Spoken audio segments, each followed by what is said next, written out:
We're live.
Good morning to you all. I am Willie Bragg. I hope you're all doing well.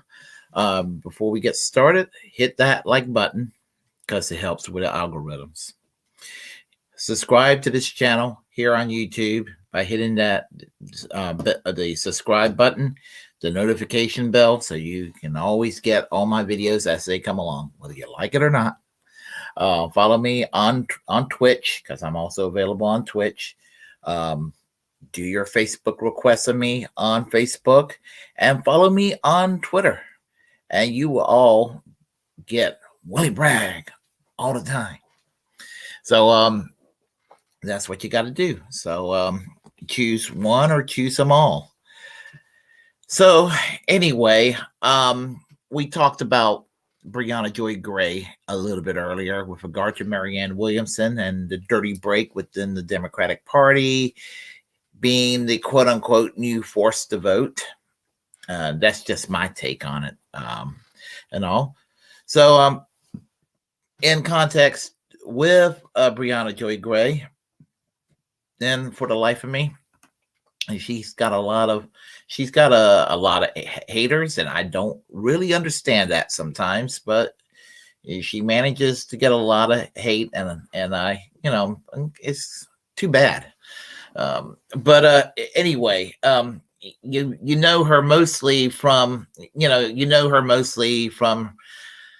starting with her time working with the Intercept, working with current affairs, and basically working in the Bernie Sanders campaign in 2020. And as I say, she worked as the press secretary in the Bernie Sanders campaign. And what I liked about her in the 2020 campaign is, while Bernie Sanders downplayed a lot of his radicalism in that campaign, she was the conscience. She was a reminder of what I liked about Bernie Sanders in the past.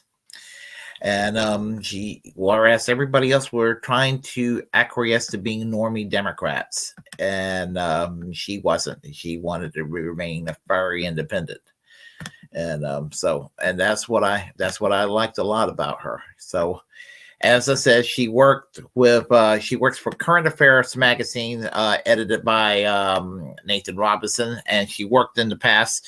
I don't know if she still works for the Intercept with Glenn Greenwald. And she has her Bad Faith podcast currently, and she also works for The Hill right now, the web series Hill on Rising. So she's very busy, and I like listening to her. So just she always provides a perspective that I enjoy. There is also another podcaster I'm going to confess I'm not so crazy about, and his name is Vaush. I don't know his name in real life, but you know who I'm talking about. Vaush is just a kind of in my view, he's just too much of a silly shit lib at times. I mean, he's got good takes on some things, but when it comes right down to it, he's like a DSA hipster who's basically a normie Democrat, but he's more of a normie Democrat than anything else. And some of his takes are pretty bad.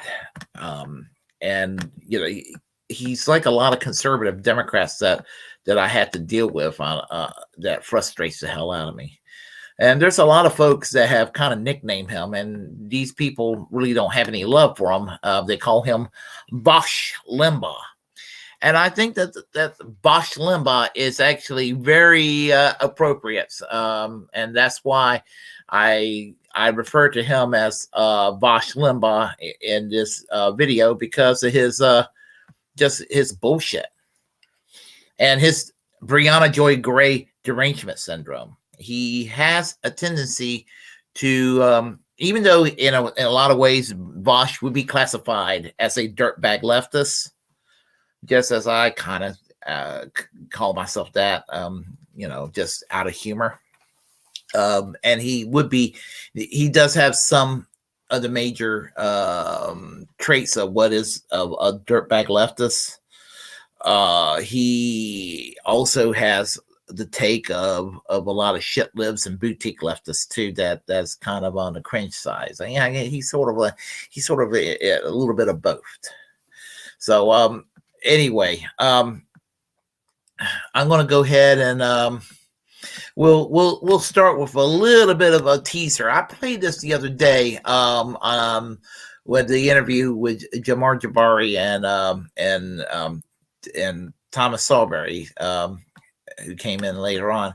And I started the podcast with this video for humor's sake. So if you didn't see it before, I'll play it again. This is Turncoat Don's spin on how he saw the Briahna Joy Gray debate with Vaush from a couple of days ago, about a week ago, January 26th. So dipshit retards like Briahna here. What the fuck is a Vaush? Why is there no movement on the left to abolish or at least reform the FBI? Why is Marjorie Taylor Greene, in the context of a self-interested campaign to protect Donald Trump, the only person who's talking about reforming an institution? Wait a minute. If the left drafts left legislation that would reform the FBI in ways that benefit the left, and the right adopts it and votes for it and passes it, I hate to break it to you, but that's called a win. Wait, I don't think I'm prattling about anything. This is my show, and I'd like you to offer me a modicum of respect here, Vaush. Is that what you think that I'm advocating for, or could there be some prospective value in protecting people who are oppositional to the government and making sure that the FBI's powers are restrained? This was an opportunity for substantial reform, whether or not you want it to be quote unquote abolished or not.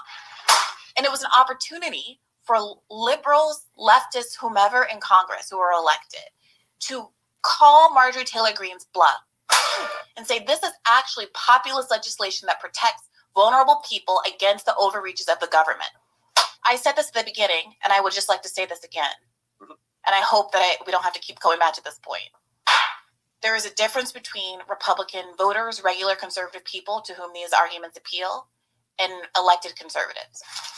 I don't know how many times I can say it. This isn't about Marjorie Taylor Greene. This isn't about convincing elected Republicans. This isn't about any of that. You argue that the left or liberals, whatever, the broad left calls Republicans on their shit all the time. It literally doesn't happen because Democrats never put forward clean bills advocating for populist policies. They never do it. You're talking as though MTG has the ability to write whatever legislation Democrats put forward. That's the opposite of what I'm saying. If she wants to open this broad category of FBI reform, if she wants to open that Pandora's box, she's able to do so, frankly, because she knows that the Democrats are too feckless to actually call her bluff and do anything about it. Who is fronting a public support for FBI reform? Nobody. That's my point.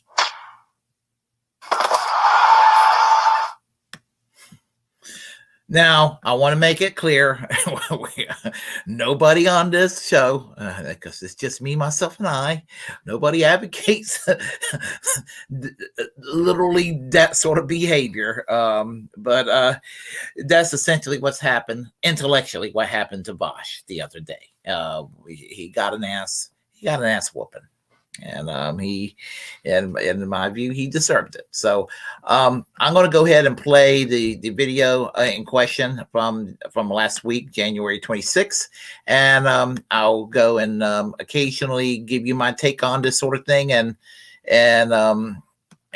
know, and we'll have a discussion. So give me a moment here, and we will get started shortly. Let me go ahead and force the vote, fans, and Briahna. I'm so sorry. Let me go get this thing. The speed on 1.25 for the sake of time, because I'm long-winded. Okay. All right. Am I ready? I think I'm ready. Let's get ready. Force the vote, fans, and Briahna Joy Gray fans are fucking subhuman pieces of shit who are despicable people who are only in it for the aesthetic and for the grift. Bitch.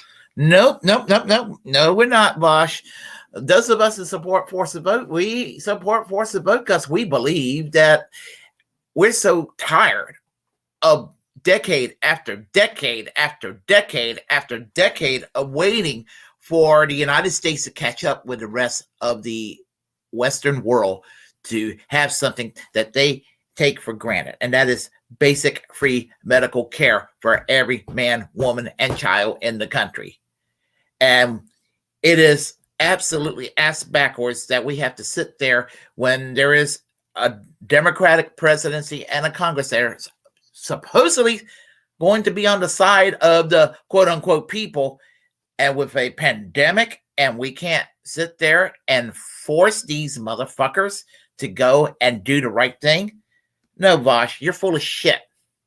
Shit retards like Briahna here. There are very few people on the quote left who I have less respect for than Briahna Joy Gray. What a piece of shit. I do hate her.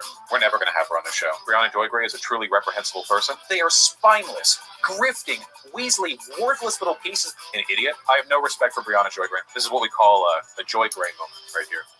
No matter what she personally believes, she covers for fascists. She's representative of the rot in the online left, unworthy of the platforms that they stumbled into through the charity of people smarter than them. A genuinely unhinged person, she'll never have me on.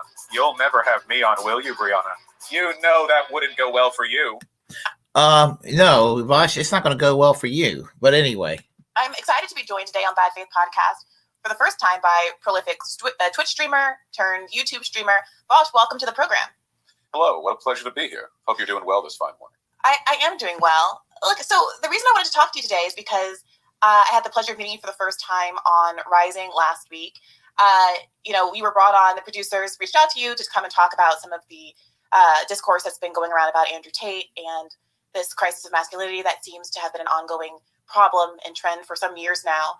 The rise of popular internet figures like Jordan Peterson and Andrew Tate as reflective of some deficit in society more broadly that is leading to both these YouTube figures and also a lot of kind of dangerous socially maladaptive behavior offline, I would say. And whether or not the left has met the moment in the same way that the right has in terms of offering an off-ramp to people who feel perhaps isolated, disillusioned by society, etc. And what people noted after our interview was that there had been this history of you having had some substantive criticisms of me online, and it felt odd to folks that we had never actually talked about it before we were kind of in this public setting talking very cordially. Joining us now to discuss is YouTuber Vaush. Welcome to the show. My pleasure to be here. How y'all doing? We're doing all right. And I was impressed by your professionalism and decorum in that context, and I thought that you might be a good person to actually be able to have it out with and discuss some of our substantive disagreements and also anything else you want to talk about today. How does that sound? Oh, sure. Look, I love arguing with folks, but the masculinity Andrew Tate business, it's pretty serious. You know, I think it's important to take the opportunities we can to talk about it. Plus, it's just no fun in getting off in the head every time you're, in the same Zoom call with someone just because you've argued online. If folks did that, there'd be no way for anyone to do any kind of collaboration the way things are these days. I agree. And Vaush, I gotta say, I don't see us as having really argued online. I have, become aware over the years of a number of, critical videos you've done about me. You, I believe, took offense to a radar that I did about defunding the FBI. No matter what she personally believes, she covers for fascists. We were on opposite sides of the Force the Vote conversation. The specific Force the Vote movement was one of the most blatant grifts that got passed as left-leaning activism in the past several years. And I'm sure there's been some other things over the years, but I don't want to put words in your mouth. What would you describe as your kind of substantive disagreement with me and my political approach? Oh, I wish I'd written a list about such a bad thing. Look, the gist of it is this. And, we're all, not everyone's going to agree on every part of this. Some disagreement is natural. But I've noticed a tendency across the left where, as a reaction to the idea that softness and identity politics has in some way weakened the left's movement, the left coalition, I see some people who are moving towards this, well, the right and the left both have the same fundamentally, valid critique of society, which is to say that there are elites in charge who have an undue and inordinate amount of power, and that the best way to challenge those systems is with kind of like a radical populist movement that is left-leaning but can reach out to the right.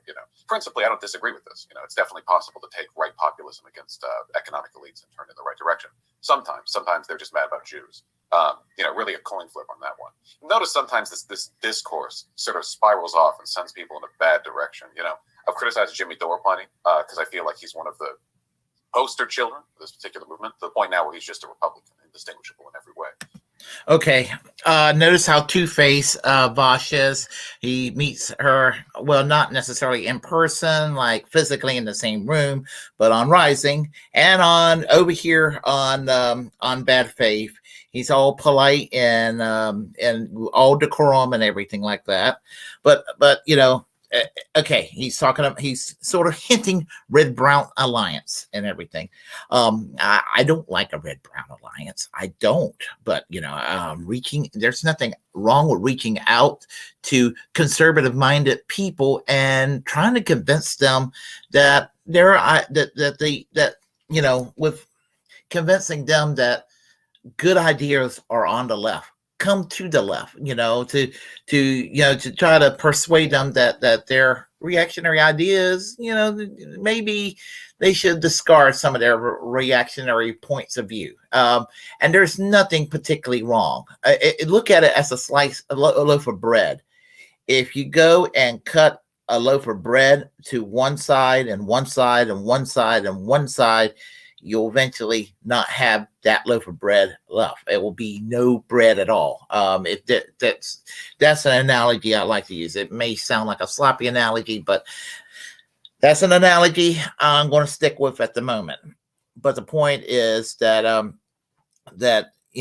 think he was trying to hint red-brown alliance. Obviously, if somebody thinks that the Turner Diaries is wonderful, they're beyond help. If somebody thinks that Adolf Hitler was base, I don't want to work with such a person. Would not want to work with such a person. Now, somebody don't like abortion, you can have, well, I'm not going to say you can have a debate, but, if I am, I'm a union guy. And, when it comes to not crossing the picket line, I am not going to sit there and ask somebody what their position is on Roe versus Wade. I am not going to ask somebody what their position is on whether a transgender individual could go to the bathroom of the choice that they want to go to. I'm not going to ask these questions. I am not going to ask the culture war questions when it comes to this sort of thing. You're in a picket line. You're supposed to be there for the sake of solidarity. And that means we're all in this together for higher wages, better working conditions. And gosh, even though I don't like conservative ideas and conservative political positions, I do think that conservatives, just like liberals and just like anybody else, are entitled to a living wage job. Because if people have a living wage jobs and their quality of life is better, they may not be as socially reactionary. If I had any criticisms of your takes, they'd probably be somewhere in the line of that vein. I'm sure you know what I'm talking about, right? This tendency, this like and this Jimmy Dore thing that he's apparently a Republican. If Jimmy Dore is a Republican and he's trying to sheep herd, and I've heard Vaush say that, Jimmy Dore is just trying to sheep herd these angry Bernie Sanders supporters into the Republican Party, what have you. If that was the case, Jimmy Dore has miserably failed in his efforts to do such a thing.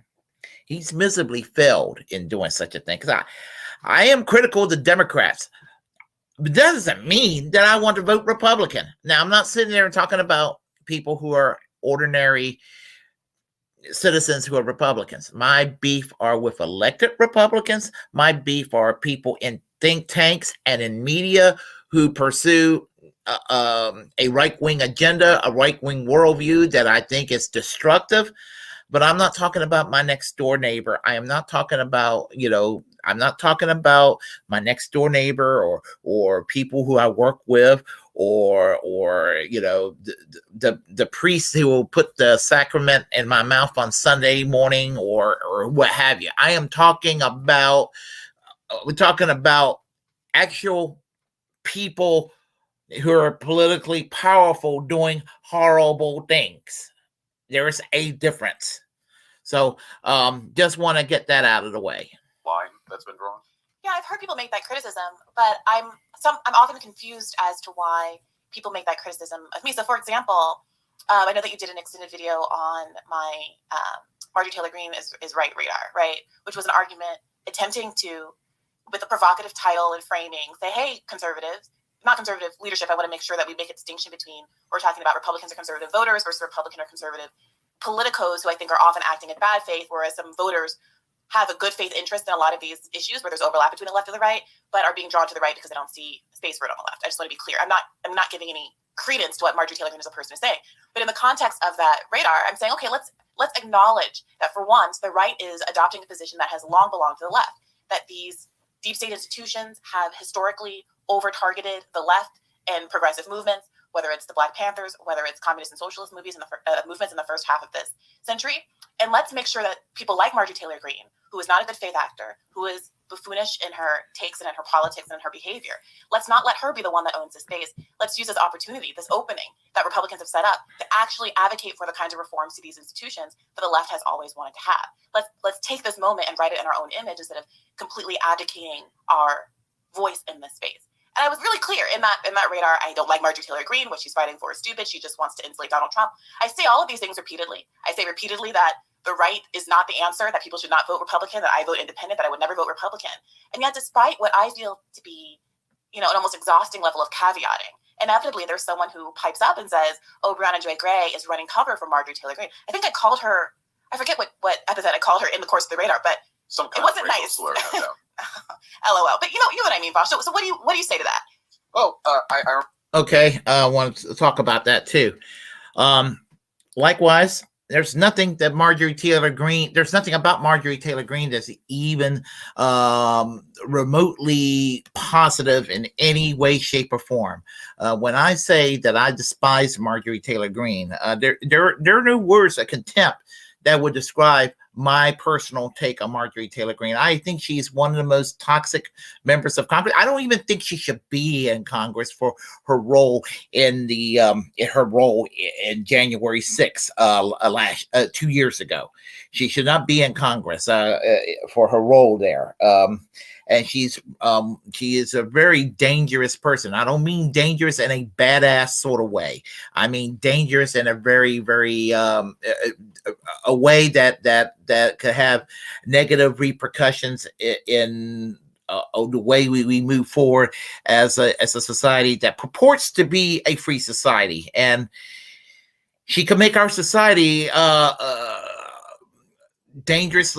we're dangerously going to probably become less free because of people like Marjorie Taylor Greene. And in no way, shape, or form do I think that Briahna Joy Gray was soft pedaling or carrying water for Marjorie Taylor Greene. And how dare anybody would say that? And I'm not, it sounds like I'm just sitting there and just simping for Briahna Joy Gray. But honestly, how dare anybody would say that about her? Honestly, there's nothing that I've ever heard her say in anything I've ever heard her say or anything I've read by her or what have you that would indicate that as such.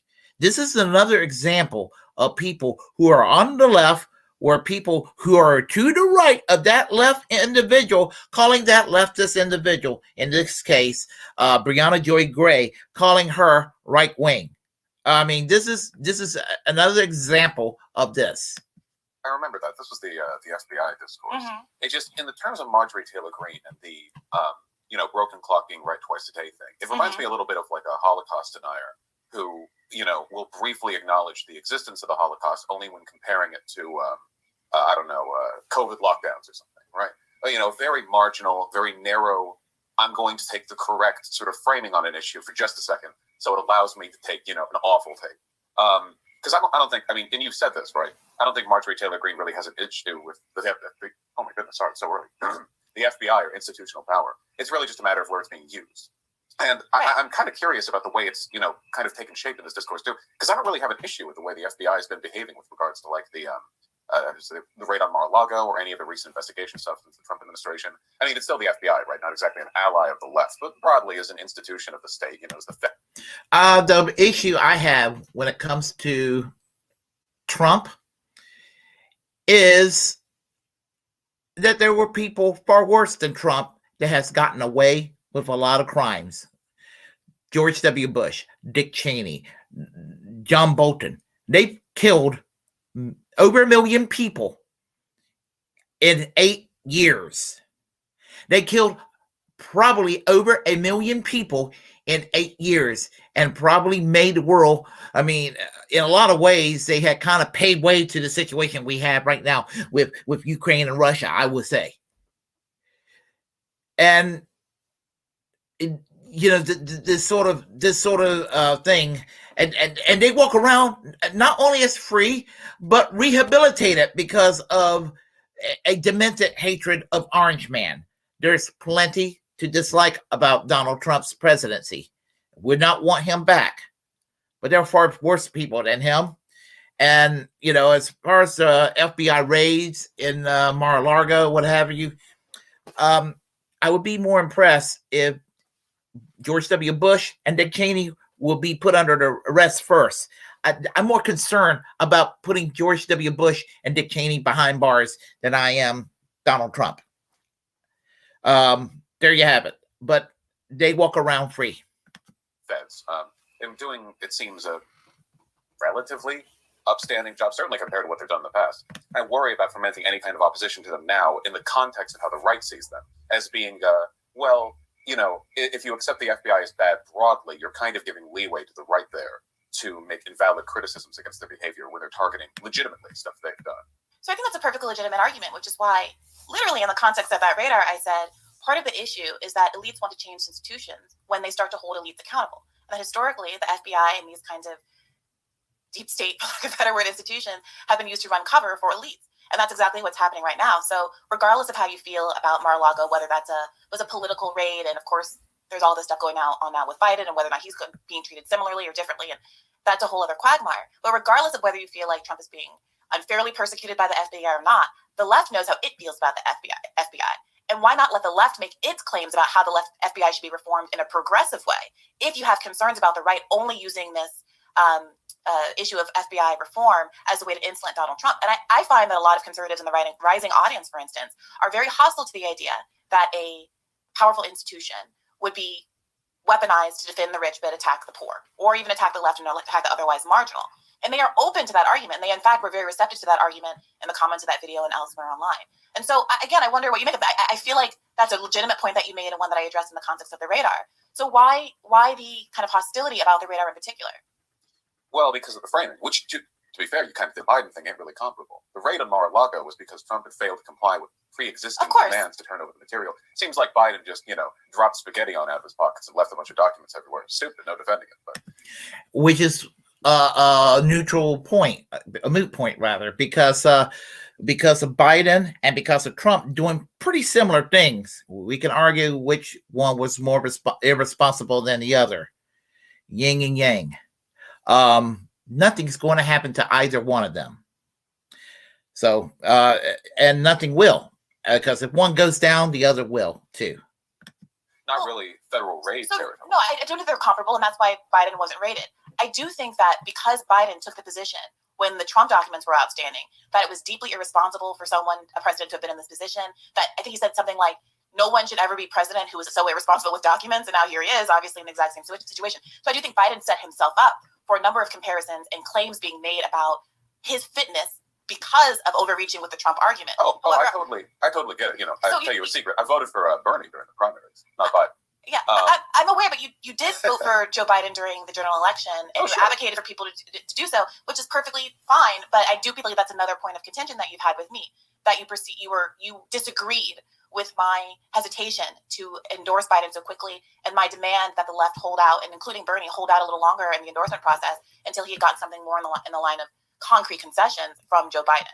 Yeah, I'm happy to hit that. But with regards to the document thing, you said that the question, he went so hard on the Mar-a-Lago rape thing, Biden, and then it turns out, he's got these documents around. I agree, this is a political, fault on his part for sure. It doesn't really speak to the FBI though. I wanted to ask though, specifically, because when the cons are talking about the FBI, they're usually criticizing them for behavior I think is just and warranted, like the Mueller investigation, for all the fun and fireworks that turned out to be. In principle, I get it, much in the same way that the whole Russiagate business ended up turning up some pretty interesting info, indictments, and knowledge, and how the Russian government was making a cat run out of there.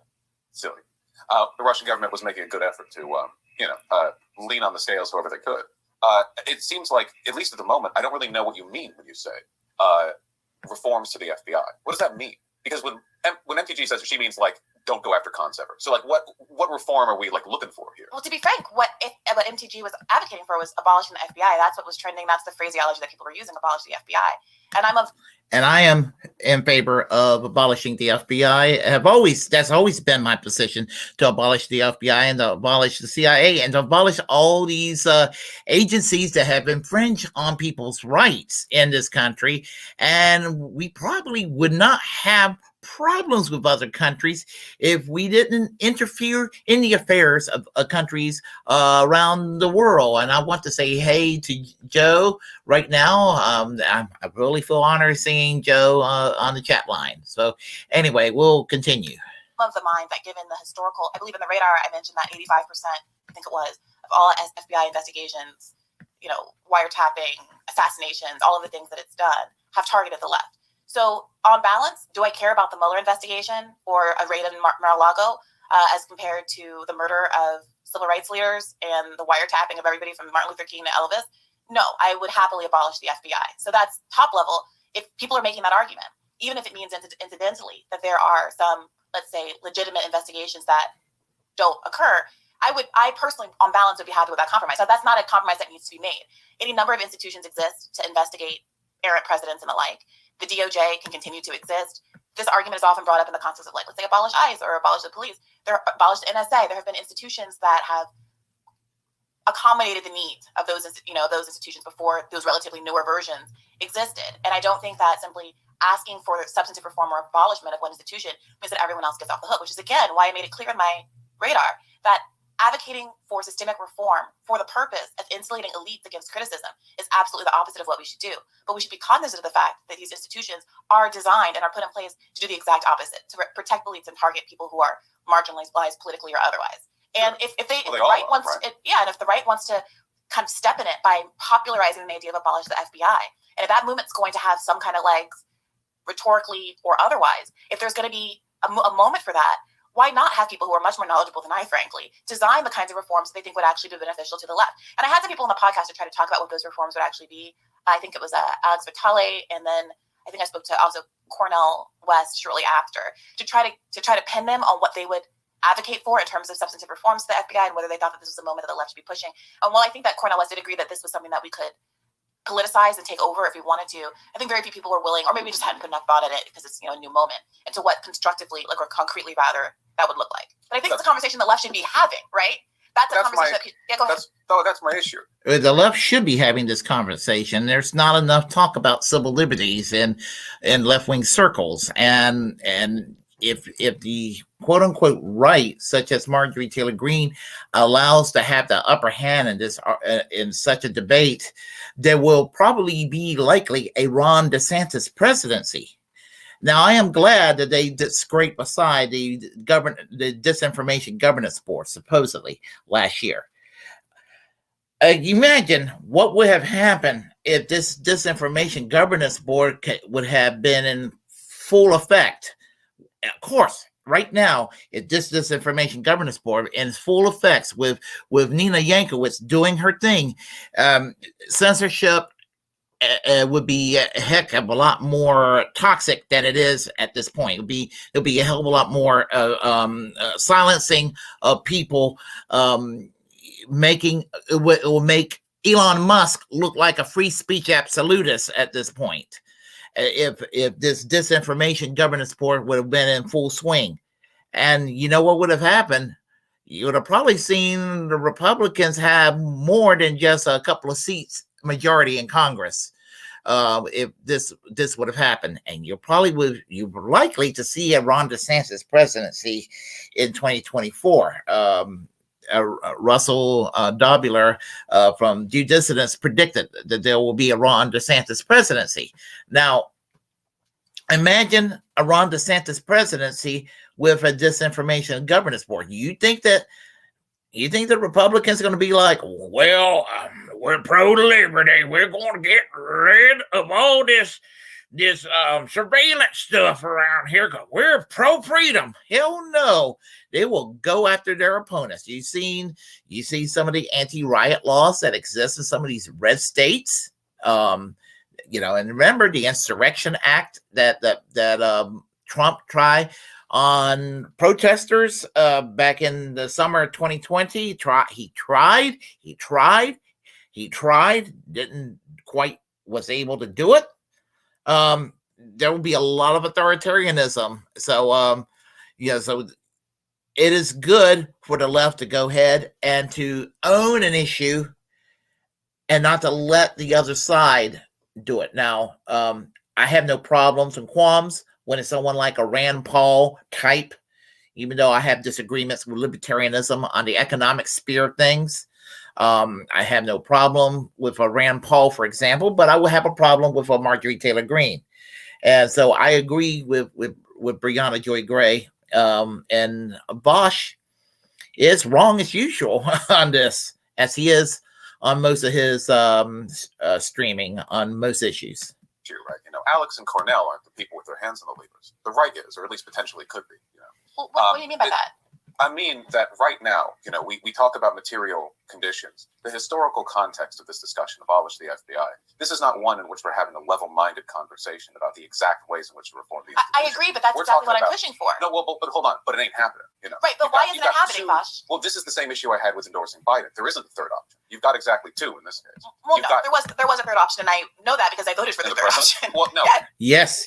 Thank you. I am so tired of that. Well, there's only two options. It's the Democrats or the Republicans. Don't even consider another option. I even had partisan Republicans get mad at me for voting for a third, but they'd rather for me to vote for a lame ass Democrat than for me to go vote third party. I've even had to get lectured by Republicans on that.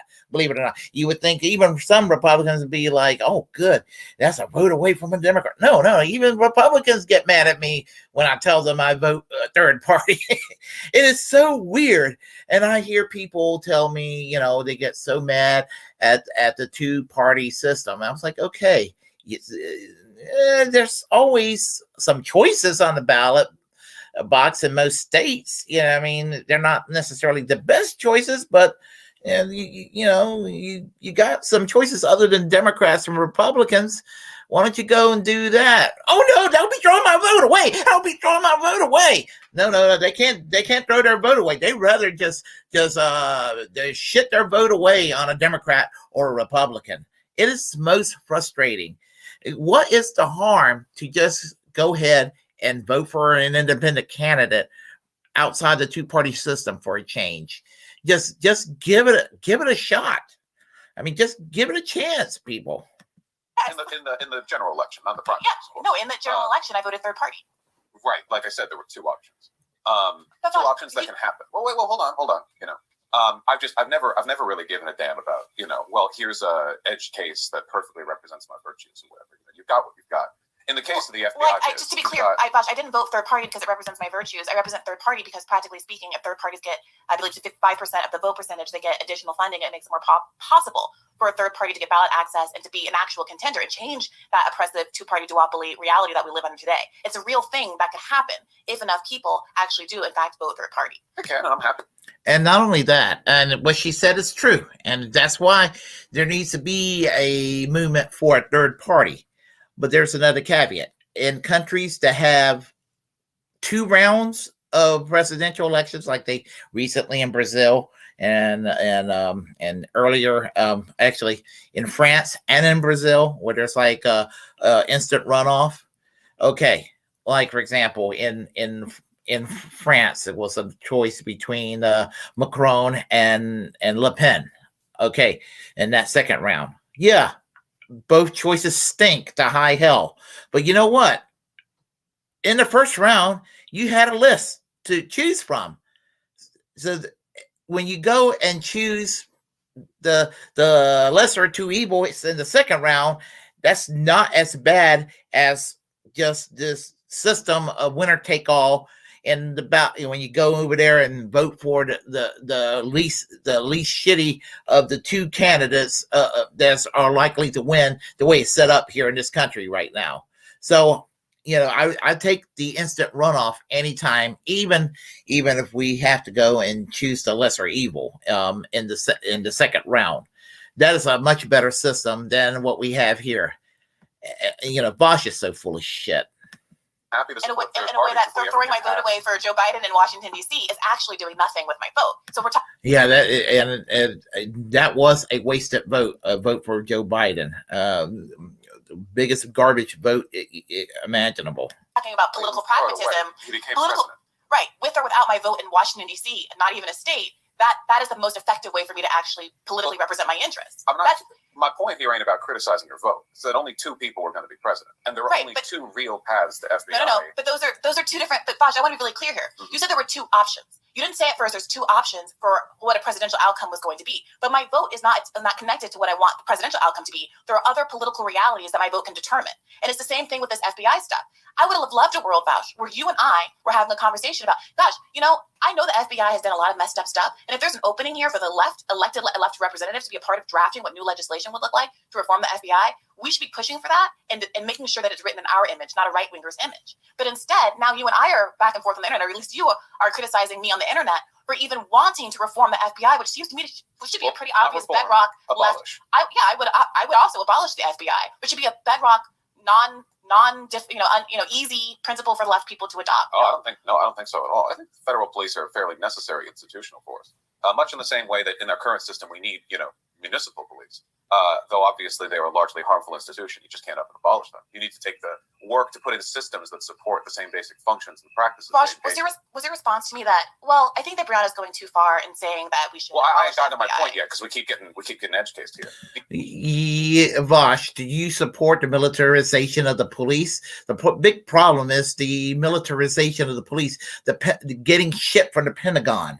It isn't Andy Griffith anymore. It isn't Adam 12 anymore, and that's a big problem right there. And you got basically a law and order vengeful society where they were trying to do away with the Miranda rights and all kinds of rights because they're like, it's going to give special rights to the criminals, and this whole notion of innocent till proven guilty is being thrown out of the window. Vaush, you're supposed to know better than this, honestly. The issue I have, and we don't need to make no analogies to Biden or Trump or whatever. The issue here is that in this historical context, there are only, regardless of what our paths you support broadly or in the long term, there are 2 attitudes that are institutionally supported towards the FBI. One of which is the standard boilerplate, let them do what they do, Democrats, whatever, moderates. And then the Republicans who want to abolish it. The issue that I have here is that the desire, well, that's true. There's no, wait, please. There's no institutional support for moderate reform. There are politicians who don't want to take the FBI. That's a tautology. And politicians who want to abolish it. You are framing the argument in a limited way. You are defining 2 choices. The world is limited. No. You're defining 2 choices and then saying there's 2 choices. Mm-hmm. There is, in fact, a world where our job on the left, I believe, is to create additional choices, not to sit around in this doomer. Wait a minute. Not to sit around in this doomer zone saying, well, we can't do anything, so let's be angry. Vaush, you call me a subhuman something, like a subhuman fascist or something. Force the Vote fans and Briahna Joy Gray fans are fucking subhuman pieces of shit who are despicable people who are only in it for the aesthetic and for the grift. You wrote down my insults, but I didn't write anything down. Come on, no fair. Well, I've never mentioned you in public, Vaush. I've never said anything about you in my entire life. That's fine. We're both public figures, and we have the right to take shots at each other at our will. But I ain't got. But there is no this other because Well, there are actually people worse than Vaush now. Nomiki Konst, I would say, is probably worse than Vaush. A little worse than Vaush, not by far, but just a little worse. I haven't, but I just want to make sure you are saying right now that there are two options. I want to be really clear. I don't disagree with you when you say there is no movement on the left to abolish the FBI. In fact, that is the sum total of my criticism. Why is there no movement on the left to abolish or at least reform the FBI? Why is Marjorie Taylor Greene, in the context of a self-interested campaign to protect Donald Trump, the only person who's talking about reforming an institution who's raised on or reform? If you want to reform it, let's talk about reform, Vaush. I'm 100% on board with that. She's talking about abolition. So were you when I asked you what reforms you make. Well, I Briahna Joy Gray would, but I'm not going to die on this hill. I want in a community with people who are like-minded, Vaush, about what the best strategy forward is. I'm not interested in defending my take. It's just a take. It's just a thought. It's just an idea. I would love to develop. No, I don't want takes, Vaush. I want policy to make the left better. I want to make the world that we live in better. I'm not interested in scoring points on the internet. So if someone comes up to me and says, I have a tweak to your identity, I have a tweak to your philosophy, I have a tweak to your plan, let's develop this in concert with other people who are much more knowledgeable than I say yes and to that, Vaush. I'm not interested in tearing anything down. I'm yes-anding you right now. So okay, let's dial it back because I feel like we've rolled down a very steep hill very quickly. The point that I'm trying to make here is that there are times and places to make certain types of criticisms. Now, whether or not I even agree with the abolish the FBI bit, it's fundamentally what this strikes to me is like an Andrew Tate fan screaming, Andrew Tate's been arrested on accusations of sex trafficking. Let's abolish the police. He shouldn't be able to be arrested for that. And a lefty stride in saying, oh, you want to abolish the police, do you? Well, maybe that would be a good idea. Now, I understand the temptation of this argument because you're meeting them where they're at. They're interested in this thing. But the truth of the matter is, and the thing that frustrates me is, they're not actually interested in police abolition. They're interested in getting their guy off. And while you think that you're doing our side, pulling people interested in getting Donald Trump off over to broader FBI abolition, I think what you're actually doing is the opposite, which is you're giving the institutional legitimacy of the left's critique of the FBI over to the far right who just want to get Donald Trump off. And I don't care about Donald Trump one way or the other. I care about the civil liberties of individuals all across the country. Civil liberties that have been violated for decades by the FBI, by the Department of Homeland Security, by all these covert agencies, COINTELPRO, which was established by the FBI. And I am still convinced that counterintelligence programs still exist to this day, in spite of them claiming that it was gone in the early 70s. That this is why that there's a lot of disunity on the left that exists today, and the left can't get anything done, and the right always has the upper hand. But here's the take on this, and that is that we need to go and have it so where the left can win in these battles, like she says, and that's what she's trying to do. And Vaush, you're just sounding like a shit lib. You're wanting to team up with the shit lib dumbs to always come across in a position of weakness and position of whether you want to or not, to team up with people who are sorry about being liberals and play patty cake with the right. So while you're accusing Briahna Joy Gray of actually playing patty cake with the right, you're wanting to team up with corporate Democrats to say, well, they're our allies, even though we don't like them to be. That's the reality. Well, look at what they're doing. They're playing patty cakes with the right. Remember, we are in the 11th term of Ronald Reagan because of those motherfuckers, the corporate Democrats. So what you're doing, if what she says is true, in a roundabout way, you're doing it too. And I think that's kind of iterating the fact that despite all your caveats and criticisms, MTG still quote tweeted you, touting around, oh, look at this, lefty, former, secretary for Bernie Sanders. Even they agree the FBI has gone too far. And when they're in that mode, they'll take any stance. They'll say, oh, yeah, they killed Dr. King. They killed Fred Hampton, Not that they give a shit. Vaush, if one deranged right-wing person who simps for Marjorie Taylor Greene ends up rethinking about their politics. I'm not saying that they have to turn into a hardcore industrial workers of the world wobbly type, but if they end up walking away from this QAnon craziness that Marjorie Taylor Greene espouses, or if they're a Ben Shapiro fan or Dinesh D'Souza fan and walk away from that trashy ideology, and they take a saner route in their politics, wouldn't it be worth it? Wouldn't it be worth it? You criticize Jimmy Dore or Glenn Greenwald for going on Tucker Carlson. You know what? When they go on Tucker Carlson, they don't go on Tucker Carlson and say, fuck Bernie Sanders, his damn socialized medical care, and fuck this socialism shit, and all that. No. They go up there to make their case for the same things that Bernie Sanders and company are supposedly in favor of. And you get mad at them for going on Tucker Carlson. Do I agree with Tucker Carlson? Of course not. Of course not. But I don't have a problem with going on Tucker Carlson. If Tucker Carlson thinks Julian Assange ought to be free, well, I know where you stand on Julian Assange, Vaush, and that's another reason I don't like you. But you're anti-Assange because you suffer from Russia derangement syndrome too. Because you think that he's tied in with Russia, but you support Ed Snowden, who lives in Russia, which I can't figure that out, because you support Ed Snowden, who lives in Russia, but you hate the Russians, but you hate Julian Assange, who is supposedly pro-Russia, and who has a hate. Those people who supports Julian Assange has some kind of a hate boner for Hillary Clinton. Well, buddy, I got a hate boner for Hillary Clinton. Okay.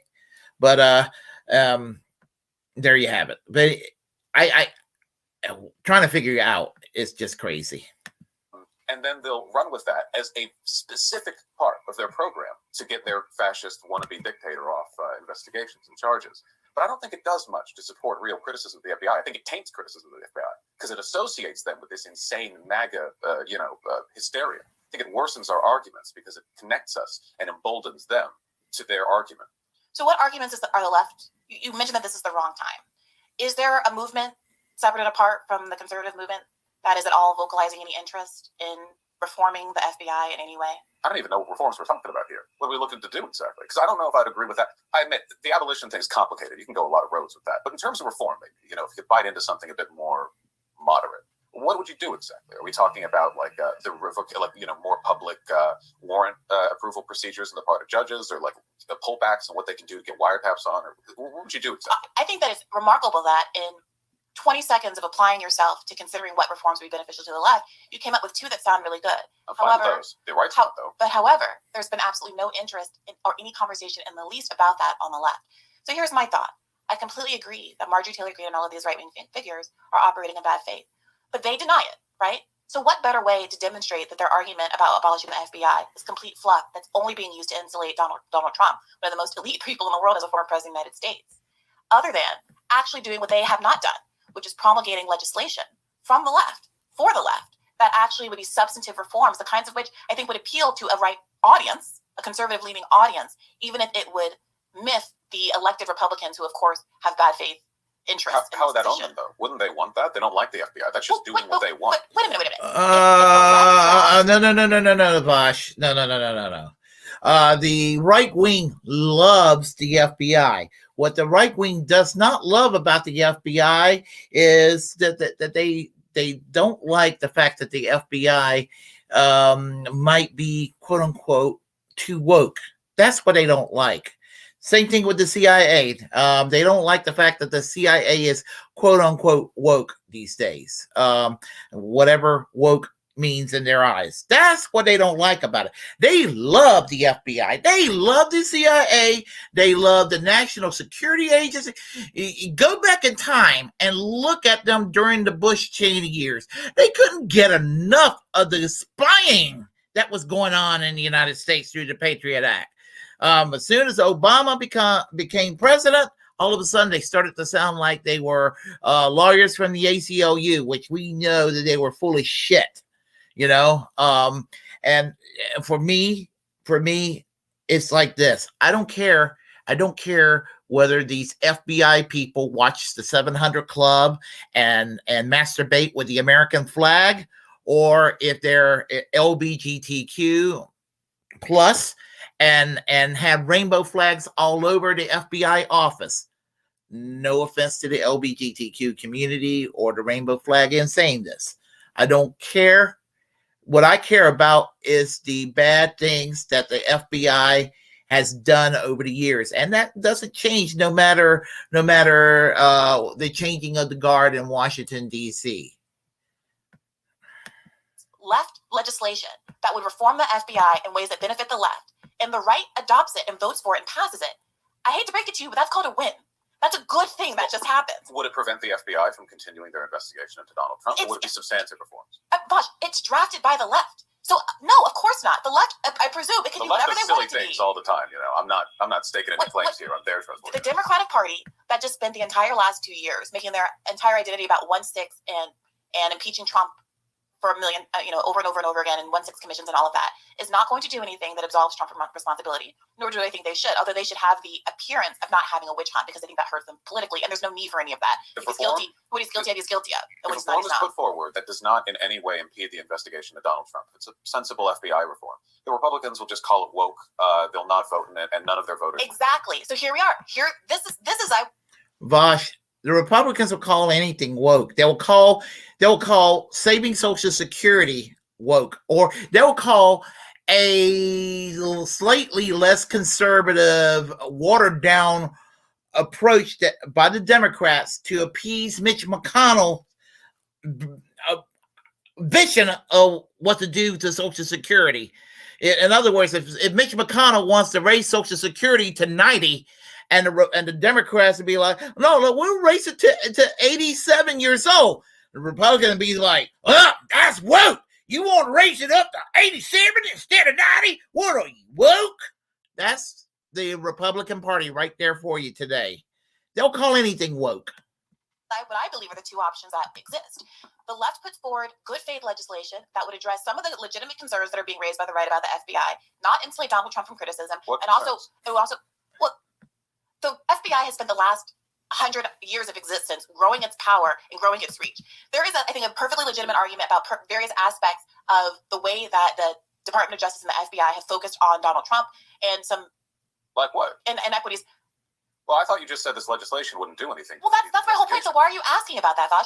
Then why did you just say that? You just said that, though. You were just like, okay, I think it's fair to be honest. I think it's fair. I think that some combination of the media's behavior and the FBI's behavior, it's obviously... Even when people do bad things, they can be politically motivated in their approach. I think it's perfectly possible. I don't know, right? I don't know. Wait a minute. Let me finish the sentence. You just asked me, Vaush. Let me finish the sentence. I don't know, so that's why I don't want to opine. But I'm not trying to opine on, for example, whether or not this narrative that's out there that the FBI held up the making public that Joe Biden had these outstanding documents until after the midterms because they didn't want to hurt Democrats. I don't know if that's true or not. I'm not interested in promulgating that narrative. But I think that it's completely possible that there was some legitimacy in terms of the targeted nature of those attacks. If there's not, then great. Then there's nothing. This is their narrative now. But look, here's the point, Vaush. Ignore all of that. The point is that you get to design. You keep creating. Here's what's so interesting. You keep coming up with versions of legislation you don't like, when the reality is this is an opportunity to come up with the exact legislation you do like, for the left to be advocating for whatever it is. You don't want to abolish, I do want to abolish. Whatever you want to do is what we should be advocating for, is my belief, progressives to actually take up and run with. The slight power that I have is over discourse, not policy. I'm not talking about you literally, Vaush, obviously. I'm talking about what we push elected officials to do. That, but notice how the rhetoric has shifted, right? Always little bits of it pop up. What we're talking about right now, the left constructing criticisms of the FBI in the form of policy and legislation, has nothing to do with giving the right accolades on getting a broken clock, twice as right kind of deal, on criticizing the FBI, nor on pulling people from the right over, nor on meeting some of their legitimate criticisms of the FBI, of which they have only one, by the way, which is the fact that the FBI doesn't work for them. Now we're just talking about crafting policy to reform the police. The FBI are police, after all, fundamentally, and I've always supported reforming the police in many ways. But notice how now we're talking about something reasonable, which is, hey, the federal police are, as many police institutions, rather corrupt. I hate to break it to you, but we there's a part of this community that has been talking about something reasonable the entire time. And your reluctance to participate in that is a choice, and that's completely fine. But there's some of us who have said, like doing what Marjorie Taylor Greene wants by abolishing the FBI and giving them accolades and saying they have legitimate criticism, and saying the FBI might have been politically motivated when they have Trump. Yeah. No, look, Vaush. You keep throwing around Marjorie Taylor Greene into this discussion. And once the Republicans are back in power in the White House and they have a Republican majority again, because they will, there's not going to be any getting rid of the FBI or anything like that. They will use the FBI to their own ends, for their own means. He is absolutely right on what yeah. I mean, I will accept some kind of reforms over the status quo with regard to the FBI. I would support reluctantly some kind of reforms. I don't care what Marjorie Taylor Greene's position is, because Marjorie Taylor Greene is an awful human being. And for you to sit there and obsess over Marjorie Taylor Greene is actually going to, your obsession over Marjorie Taylor Greene emboldens Marjorie Taylor Greene more than Briahna Joy Gray being acknowledged as a stop clock given the right time twice a day by Marjorie Taylor Greene.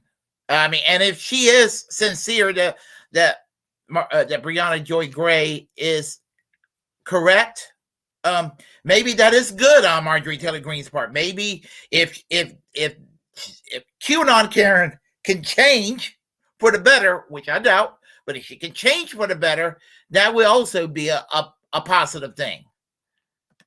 No, you slip in like these narratives here, right? I think that which aren't necessary when criticizing the FBI in like a you way. obviously like the FBI a lot more. Like you're not going to convince me to not want to abolish the FBI. So I don't even think we should go down that road. See, well then at the end of the day, all you want to do is what she wants to do, and you're prattling about that's meaningless. You just want to. Vaush, wait, no, I don't think I'm prattling about anything. This is my show, and I'd like you to offer me a modicum of respect here, Vaush. We're both Vaush. prattling. It's okay. It's fine. Prattling is fine. It's a free country. But no, it's not. I think that's disrespectful. And I've been in the background of all of this. Wait a minute. It's fine. Wait a minute, Vaush. Wait a minute.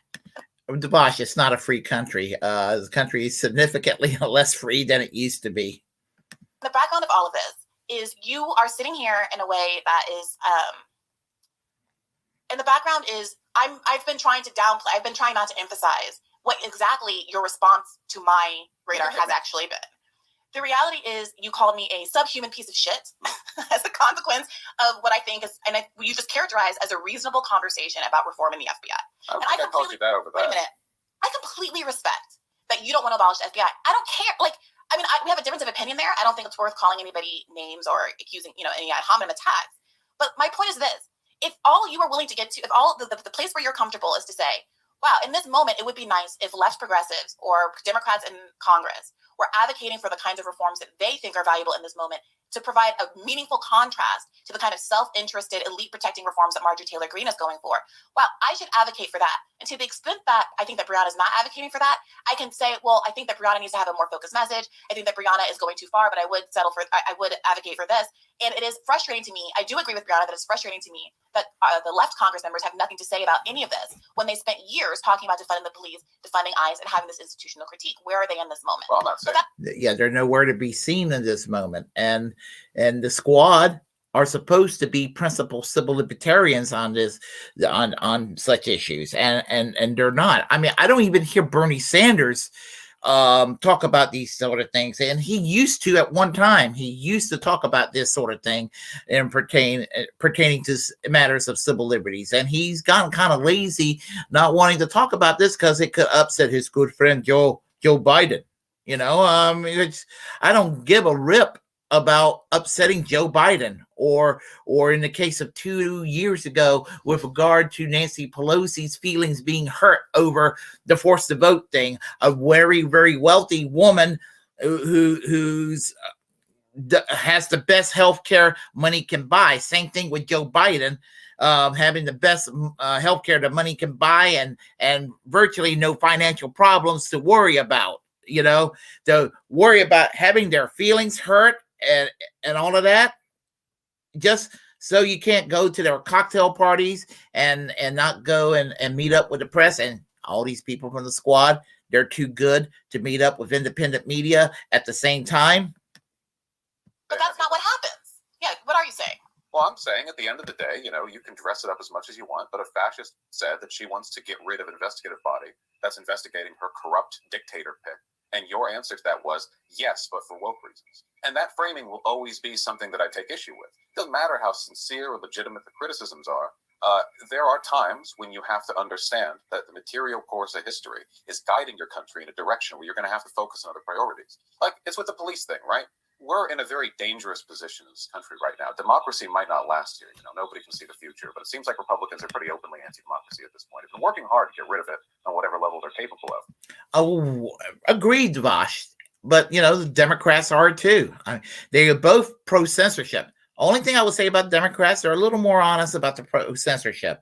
And that is actually a compliment to the Democrats, because I can't stand hearing Republicans beat their chest how they're alpha, they're pro-liberty and pro-free speech, and as they cancel culture all their political enemies. It just drives me nuts. And a gullible center believes that the Republicans and the right wing practice no cancel culture whatsoever. And all the cancel culture comes only strictly from the left, and only the left practice cancel culture, and none of it comes from the right. And that makes me mad, angry. As a leftist, it makes me angry. And reforming the FBI, that's fine, depending on how it's done, if it's reasonable. But the narratives addressing the right's reasonable criticisms, they have only one, and it's that the FBI don't work for them. Oh, Marjorie Taylor Greene happened to be right in this one. No, she wasn't. She doesn't give a shit about what the FBI has done. Neither do any of her followers. You're not going to own any of them or show them up by giving them a better version of the legislation. They'll say it's woke and they'll toss it in the trash. I disagree with that. I disagree with that, Vaush. I think that I know for a fact that many of her followers actually do agree with me. I know for a fact. When you say abolish the FBI, the exact thing that she said. Yeah, I know for a fact that many of her followers agree with me on two important points. That the FBI is an institution with an enormous power that has been used poorly to target people who are historically vulnerable, including people like them because they're low income and things like that. And additionally, I think that they agree that it should not be an institution that exclusively protects elites. And I think that that's a good place to work from, and a much more useful place than sitting around. Is totally Wait conservative. a minute. Let's talk about your framing, Vaush, because you just accused me of wanting to do what Marjorie Taylor Greene wants. By your words, you both wanted to abolish the FBI. If I could just finish the sentence. You accused me of doing. You just said that you want to do. I want to do what Marjorie Taylor Greene wants to do, but for woke stuff. So I want to ask you: is not wanting civil rights leaders, but not wanting Fred Hampton to be murdered, woke? Can you go back in time and keep him from being murdered? Because if so, goddamn. Is that what you think that I'm advocating for, or could there be some prospective value in protecting people who are oppositional to the government and making sure that the FBI's powers are restrained? The Republicans will not do this. The Republicans have no interest in restraining the power of the FBI other than curtailing it and using it for their own. This is such an important point. I think that is actually what defines why there are these two halves of the left that exist right now. There is one half of the left that I think is really exemplified by the statement that you just made, which is that the right won't do this. Or sometimes you'll say things like, Democrats won't do this. And the entire political discourse is limited by what you believe the pre-existing actors in place are willing to do. Well, I don't think that the Republicans will abolish the FBI. I do think that maybe individually some Republicans who are kind of free-thinking and libertarian individually may be persuaded to. Maybe not on all the issues, but maybe on certain issues. And I don't mean Marjorie Taylor Greene, but maybe some weird follower of her individually somewhere who does not agree with Marjorie Taylor Greene on every issue, but like her for this reason or that reason, and may have maybe have an independent path toward their thinking. And in that regard, you can make that case. But no, I don't think that the Republicans want to do this as a whole at all. And so. And that's also the point right there. They just don't. Anyway. Which means at no point is there any conversation, even in loose, ridiculous kind of podcasty formats, at no point in academic spaces and political spaces and media spaces, is there any place to germinate ideas that have the power to actually push the Overton window in any way? Absolutely. And I think that's really destructive. And you don't have to agree. No, there is. But you don't got to jump on a fascist trying to protect their strongman in order to make those points. Vaush, the Gestapo in was created during the Weimar Republic.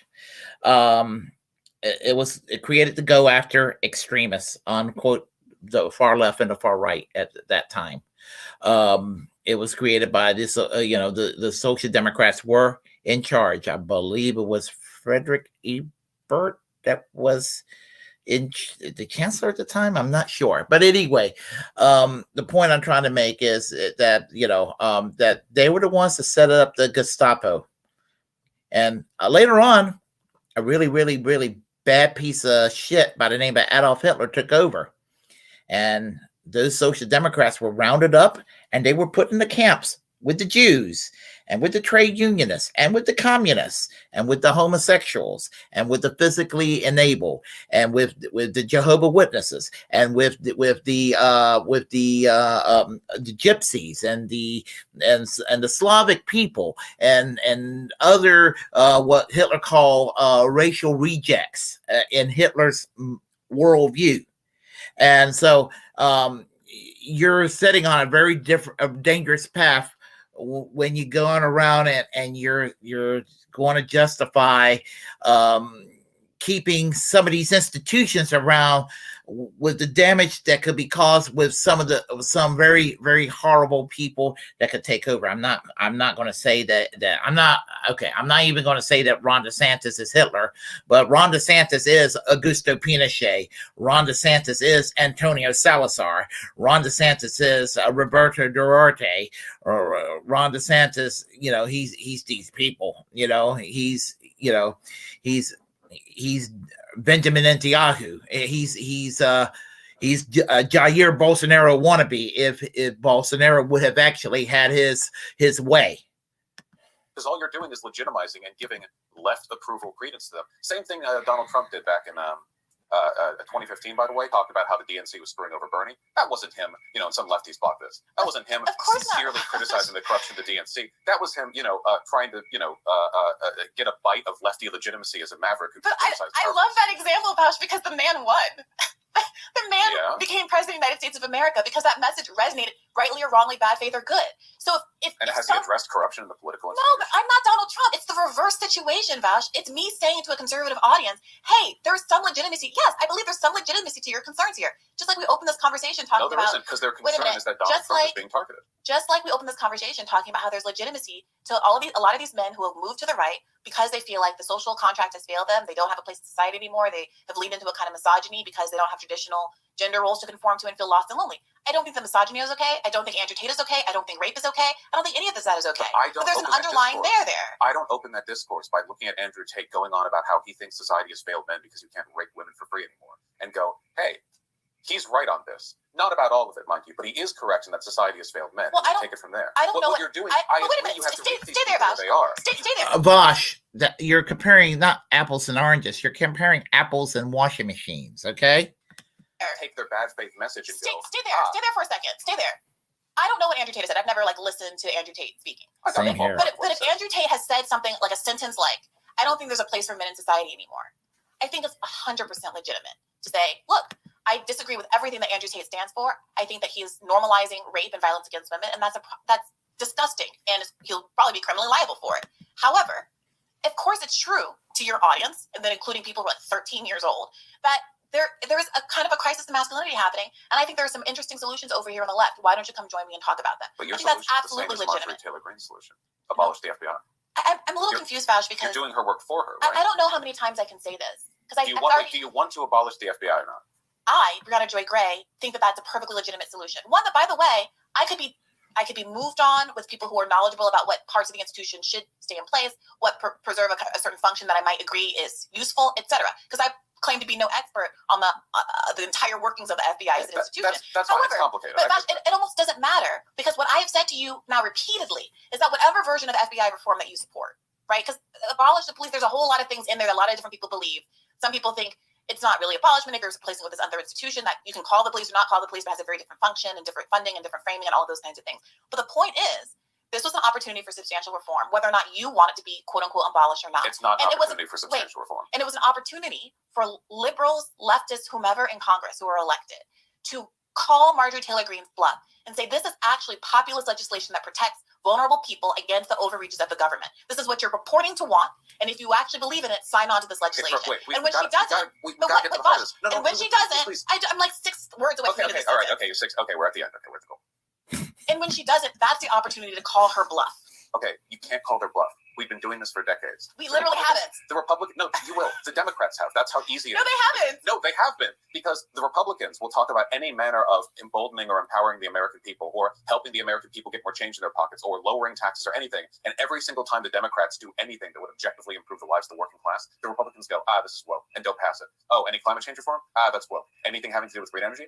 That's woke. Anything having to do with unions or healthcare or anything? That's woke. Toss it out. Oh, of course they do. That's what Republicans would do. They'll call anything woke, and the best way is to just tell the people the Republicans are just being full of shit. I mean, but do you want the Democrats to just sit there and quiver in the corner and say, I'm sorry.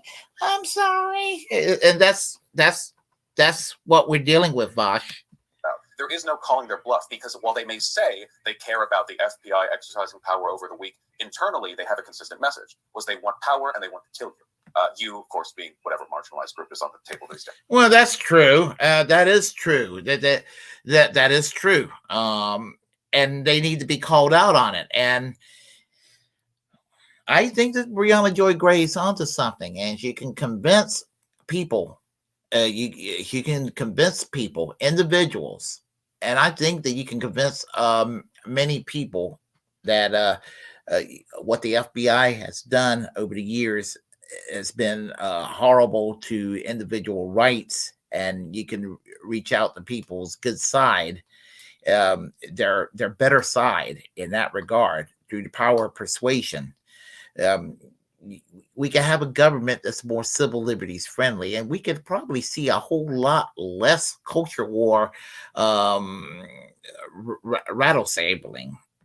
It's probably not me.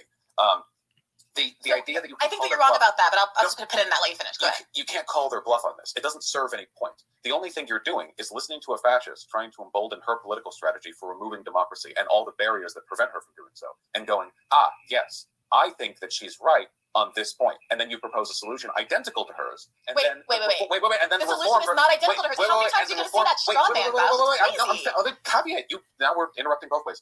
And the reform version, the more let's introduce the discourse here, you still frame as addressing some of Republicans' legitimate concerns. They have none. The Republicans are uniformly against any kind of power being taken away from authoritative institutions. They will back anything that can be done to empower the police, anything that can be done to empower the FBI, the DOJ, or the CIA. I'm sorry, it's not true. As they're in charge. And when they have the power to take over those institutions, like Donald Trump tried to by firing Mueller or firing the directors and putting his own cronies in charge, the way the DOJ, I forget it's with Barr, tried to get sedition charges being brought to Black Lives Matter protesters, they don't give a shit about federal power being used to cripple the little guy, as long as they're the ones doing it. And all we're doing is giving legitimacy to their lie when we pretend they have any motivations other than the raw accumulation of power. There are plenty of things the Republicans could have done to indicate they actually care about taking power away from corrupt institutions. They have done. And Vaush, by eliminating some of these institutions and reforming them in ways which is civil liberties friendly, you can make it difficult for them once they're in power to try to make these institutions do the horrible things that you're so concerned about them doing. I have these same concerns too, but under the present course you're advocating, these people are going to eventually take over. The pendulum swings both ways.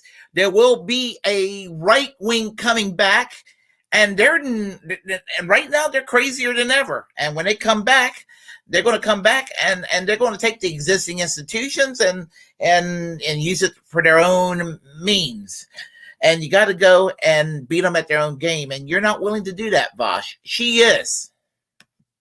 Zero of these. None. Zilch, nada. They don't do it, and they don't care. So I said this at the beginning, and I would just like to say this again.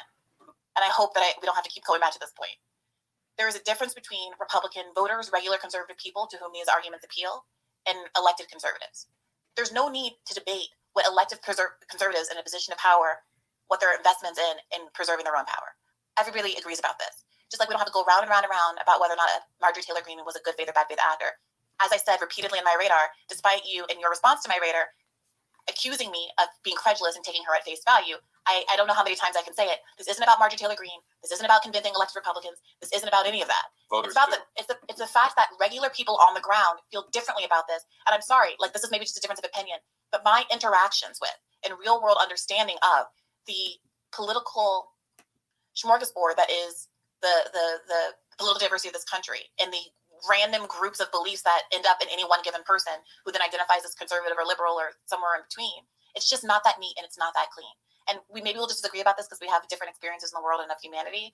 But I know for a fact that there are people who have a good faith interest in a lot of things, including a good faith concern about the IRS targeting working class people, which is a true thing that happens, even though I think that abolishing the IRS does in the same way that abolishing the FBI potentially could if there weren't other prongs of the Justice Department, et cetera, to hold Trump accountable, end up letting millionaires and billionaires off the hook from getting audited and taxed at all, right?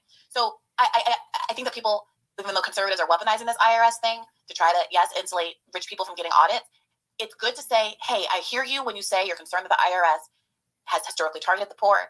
I hear you when you say that this is a legitimate concern, and it is a legitimate concern. But if you don't meet people there, if you don't acknowledge that there's a core of something there, they have no reason to trust you politically. And maybe you're interested in convincing people and changing anybody's mind, and maybe my political project and trying to do so is ultimately a futile one. But I can't see that. I do not believe that there's more utility sitting in these media spaces, talking endlessly about what can't be done while the world burns, because a lot of people can't afford to extend the status quo in this way. And some of us want to just try things and throw things at the wall and see what sticks. And you said, I'm sorry, the one last point of what you said, just really quickly. You said that offering, again, you keep saying the same thing as Marjorie Taylor Greene. I don't care what you put in this legislation, but you cannot, you argue that the left calls, or liberals, whatever, the broad left calls Republicans on their shit all the time. It literally doesn't happen because Democrats never put forward clean bills advocating for populist policies. They never do it. We saw this happen with the $15 minimum wage, where it was part of a must-pass bill. Democrats intentionally took it out so that it could be killed. It was a 51 bill, right? It was part of the COVID reconciliation package. Schumer took it out, didn't have to, but took it out on the advice of the parliamentarian, which is advisory. So then it was subject to a 60 vote margin and could be voted down by Marjorie Taylor Greene and not Marjorie Taylor Greene, Kirsten Sinema and Joe Manchin. Right? Over and over again, they will never have a standalone bill on things that they know are overwhelmingly popular and they'll make them look bad. They just won't.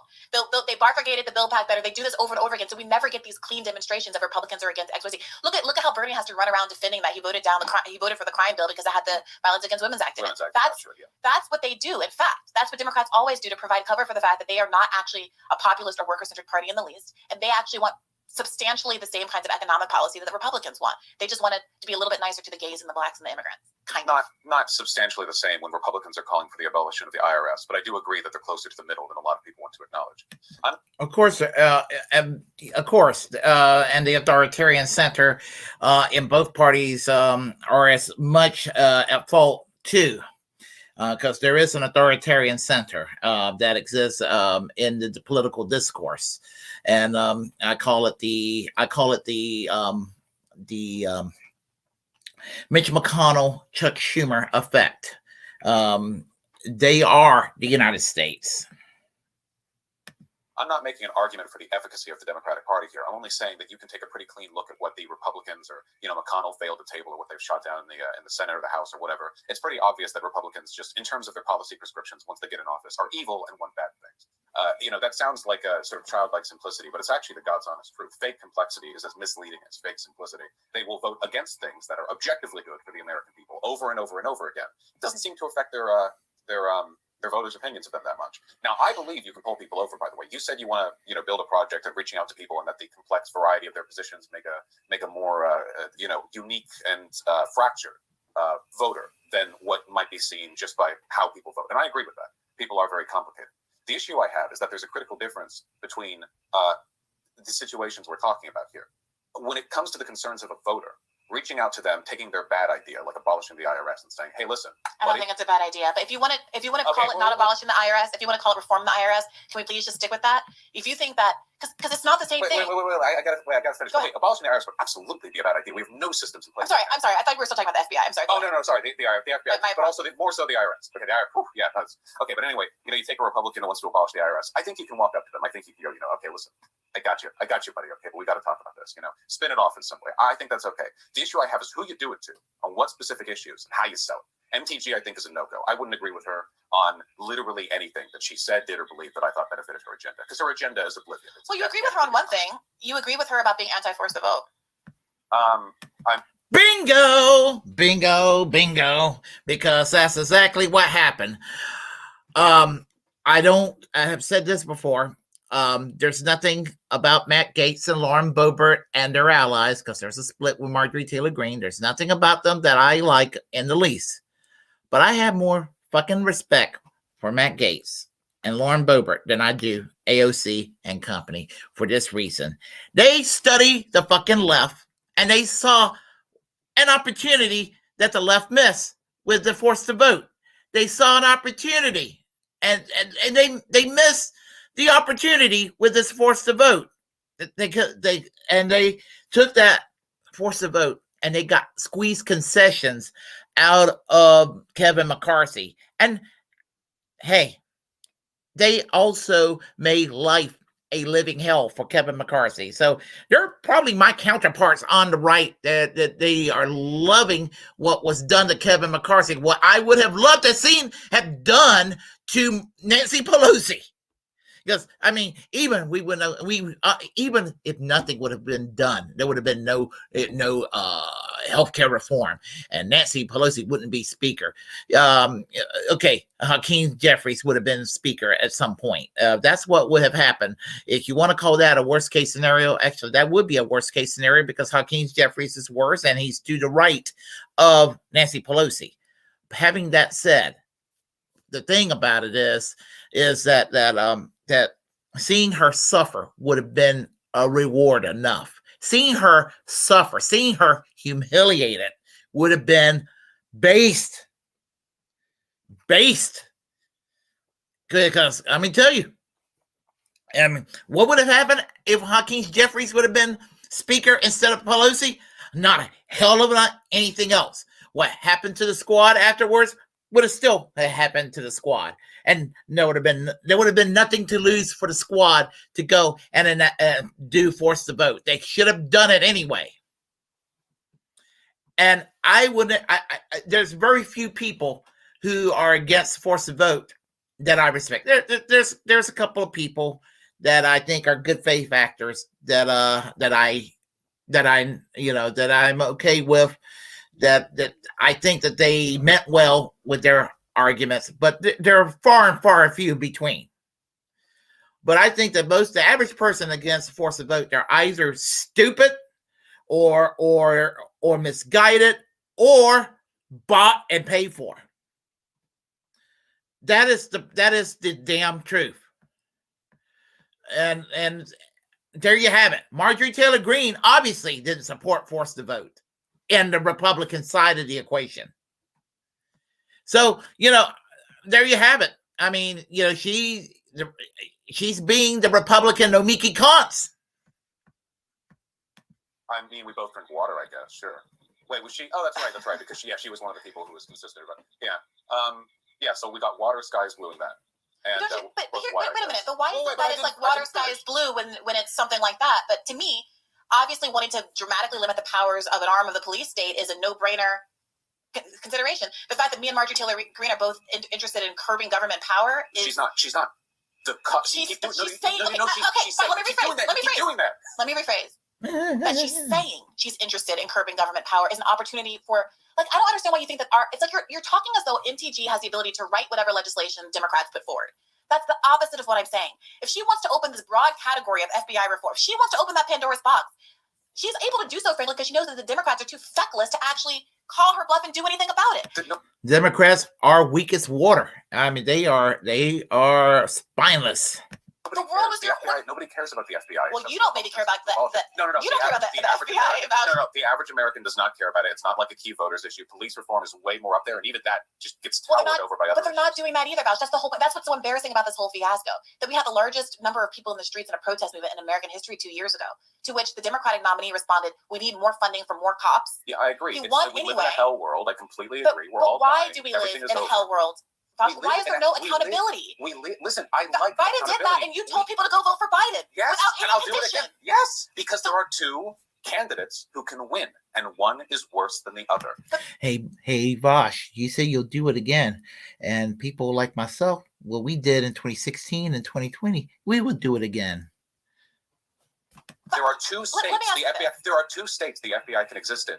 Right now. Let me ask you wait, please. There are only two states in which it can exist right now as represented by the interests of people currently in power. That's not true. No. That is, wait, who is fronting a public, support for FBI reform? Nobody, that's my point! That's my point, Vaush, that's the problem! That's the very problem! So you're agreeing with me then? Based on who is currently in power, there are two possible things that we can do with the FBI. No, I'm not agreeing with you. Stop. You just I'm advocating. No, I'm not. No, I didn't. No, I didn't. No, I didn't. Exactly. I'm advocating for a third opportunity, a third option. That's my job. So if to get that option, you have to change the current situation, that would imply that an unchanged situation, aka what we exist in now, is one with two options, as represented by the interests of people. No, there's by that definition, there's only one option because there was only one party advocating anything, which is Marjorie Taylor Greene. So by your metric, there's only one thing out there. An option. Fine. So then that's it. We have that, and we have this. No, Vaush, this is so ridiculous. No, you can change. Okay, not that Marjorie Taylor Greene would ever do this, but if Marjorie Taylor Greene decided we need Medicare for all tomorrow, Vaush would be against it. That's what it comes down to. I mean, and I've actually said this, that if Donald Trump, because Donald Trump was in favor of Medicare for all years ago, and I don't want to make it sound like there's anything positive I have to say about Donald Trump, but he isn't a traditional Republican in the way Mitch McConnell or Ron DeSantis is. I think I'm not saying he would advocate a public option or Medicare for all, but had the crisis gotten worse with COVID, he might have been persuaded to. Remember, we did get some stimulus checks under his presidency, and we didn't have even under Biden. And saying that, if he would have advocated Medicare for all, I'm afraid that maybe AOC and the squad would be like, no, not interested. I'm just afraid of that. That would be the possibility. And, if Trump advocates bad things, and that's the majority of everything he advocated, bad things, I'm going to be opposed to the bad things. If he advocates something good, I'm going to be for whatever's good. Even Marjorie Taylor Greene, and if Bernie Sanders became president, if he advocates bad things, I'm going to be opposed to anything that's bad that he advocates. And obviously anything that is positive, I will be in favor of. Or whoever, what benevolent Green Party government gets elected. And we have, I'm trying to think of somebody that could run. I'm trying to think of somebody right now. Chris Hedges becomes president, and we have Vice President Shoe on Head in this country. Okay, guess what? If they advocate bad things, I'm going to be opposed to the bad things they advocate. If they advocate good things, I'm going to be in favor of the good things. Change it. You get three, but right now there are two. No. Agree with me. No. Right now there are two. You can fight for three. Right. Who cares? I am fighting for three, and you're convincing people to take one of two options because you're too afraid to advocate for anything in this world that's real. We're almost there. You are tying option number 3 to the insane bad faith fascist. No, I'm Why? not. No, I'm not. No, BGG. Okay, I'll explain it to you. I'll explain it to you real slow. Let me answer your question. Just ask me why. Wait, please. We have two institutional options right now, okay? We have two parties, if we may. We have the MAGA group and we have Democrats and moderates broadly. The MAGA group are composed entirely of fascists and people who want to abolish our democracy. And okay. Now, I did a video on what is about MAGA. There is a large section of MAGA which is fascist, and that is true. But not all MAGAs are fascists. And I'm not a MAGA by any stretch of the imagination. You got some people who are libertarian leaning that were Rand Paul and Ron Paul types. And you got the Bush Cheney people who are MAGAs because they're partisan Republicans. And they were like Ted Cruz supporters, that kind of ilk. The people who were following, who basically swallowed up Fox News propaganda during the Bush Cheney years, the people who watches the 700 Club or John Hagee, that type, the evangelical right-wing social justice warriors, Bible thumper types. They're probably the largest group. They're behind Trump, or were behind Trump for the most part. They're probably the biggest faction of MAGA. A lot of them, they're now looking toward Ron DeSantis. So there's no one size fit all when it comes to. They're kind of fascists, though. I mean, they're Christian fascists or jihadists or the American Taliban, whatever you want to call them. So. Yeah, there you go. The moderate-leaning Republicans, the moderates, and the Democrats are some neutral flavor of law and order to maybe mild reform of the police. Why would you hinge any reform of the FBI to the fascists and not to the legitimate concerns of people who are arguing against police brutality? If you wanted to reach out to people who want to reform the FBI, don't reach out to MAGA voters, reach out to liberals. They were the ones out there on the streets protesting against police brutality, ineffectively, I might add, because we live in a hell world. But if you're going to tie FBI reform to some kind of optical or political front or movement, why would you do it to the worst people with the worst intentions rather than the not worst people with the not worst intentions? This is the issue that I have. Our power is in our voice. Our legitimacy conveys strength to broader public fronts. Marjorie Taylor Greene runs this train, not you, or Donald Trump technically does. So you can use words like hinge and tie and do what you want. But I think most people understand. Articles like and to. I think that most people understand that my audience has no cognitive difficulty in processing, exploiting a opportunity rhetorically in all the political audiences field. have cognitive difficulties. Trust me, I have one. My audience gets it. My audience, there's nobody who didn't already have a bad faith. There's nobody in my audience who didn't already have a bad faith perspective of me, who's gotten a lot of clicks and views out of calling me every name in the book and criticizing every word out of my mouth, frankly. Unless you already had an inclination to think the worst of me, nobody who heard me say Marjorie Taylor Greene is an utter fool, but she's opened the door to something that is legitimate, which is that the FBI needs to be abolished. Let's say substantive reform, because that's a sticking point for you, and you disagree on that issue. This is like Jesus Christ, dude, come on! Let me just finish this sentence. It's like saying the Nazis opened the door to anarchism because they abolished the Wehrmacht government. Do you think it's appropriate to continually compare Marjorie Taylor Greene, one elected representative of the United States of America, to the Nazi regime that killed 6 million plus Jews and however many tens of millions of Russians? Absolutely. The fact that you don't think that's appropriate is insane to me. Like, genuinely. Okay. I think that's well, Marjorie Taylor Greene is one person, and I bet you that Marjorie Taylor Greene has read the Turner Diaries and thought it was really relaxing. Marjorie Taylor Greene is basically the Turner Diaries novel with legs, arms, and a bleached blonde head.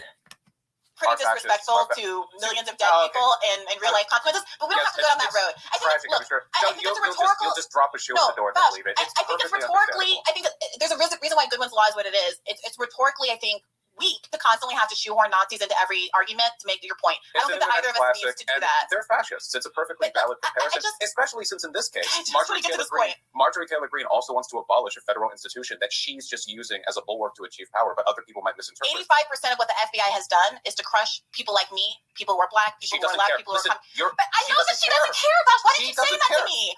I know she doesn't care. Why do you keep bringing it up? Wait a minute. I know she doesn't care. The Weimar Republic had done so many bad things. Do you think that made it more justifiable when the Nazis said they wanted to abolish it in favor of putting Hitler as the emperor? So the argument is... No, wait, you answer that. The Weimar Republic had done mostly bad things. It was a government in the argument is that if the left... early 20th century. The argument is that if the left wants to make it...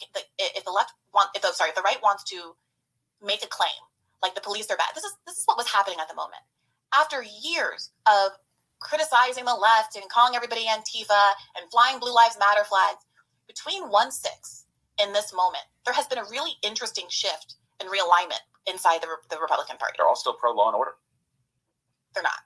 They are. They all. If you take a look at what motivates Republican voters and which candidates tend to win in the midterms, law and order rhetoric, cracking down on the BLM protesters, Antifa. They're not all still law and order. No, they're wait a minute. I am not making a claim that now all Republicans hate the police. I'm not making the claim that 90% of the Republicans hate the police. I'm not saying no such thing. What I'm arguing is that there is a new vulnerability in their arguments. There's a new subtlety to these arguments where for the first time, in perhaps a long time, Republicans can imagine a world in which they are oppositional to the police. Actually, in 2020, Alman Bundy, who was one of the radical ranchers during the Obama years and during the Clinton years, for that matter, and him and his father, Clyde Bundy, I noticed they did it during the Democratic presidencies, were protesting against governmental repression over a grazing law that took place during the Reagan presidency.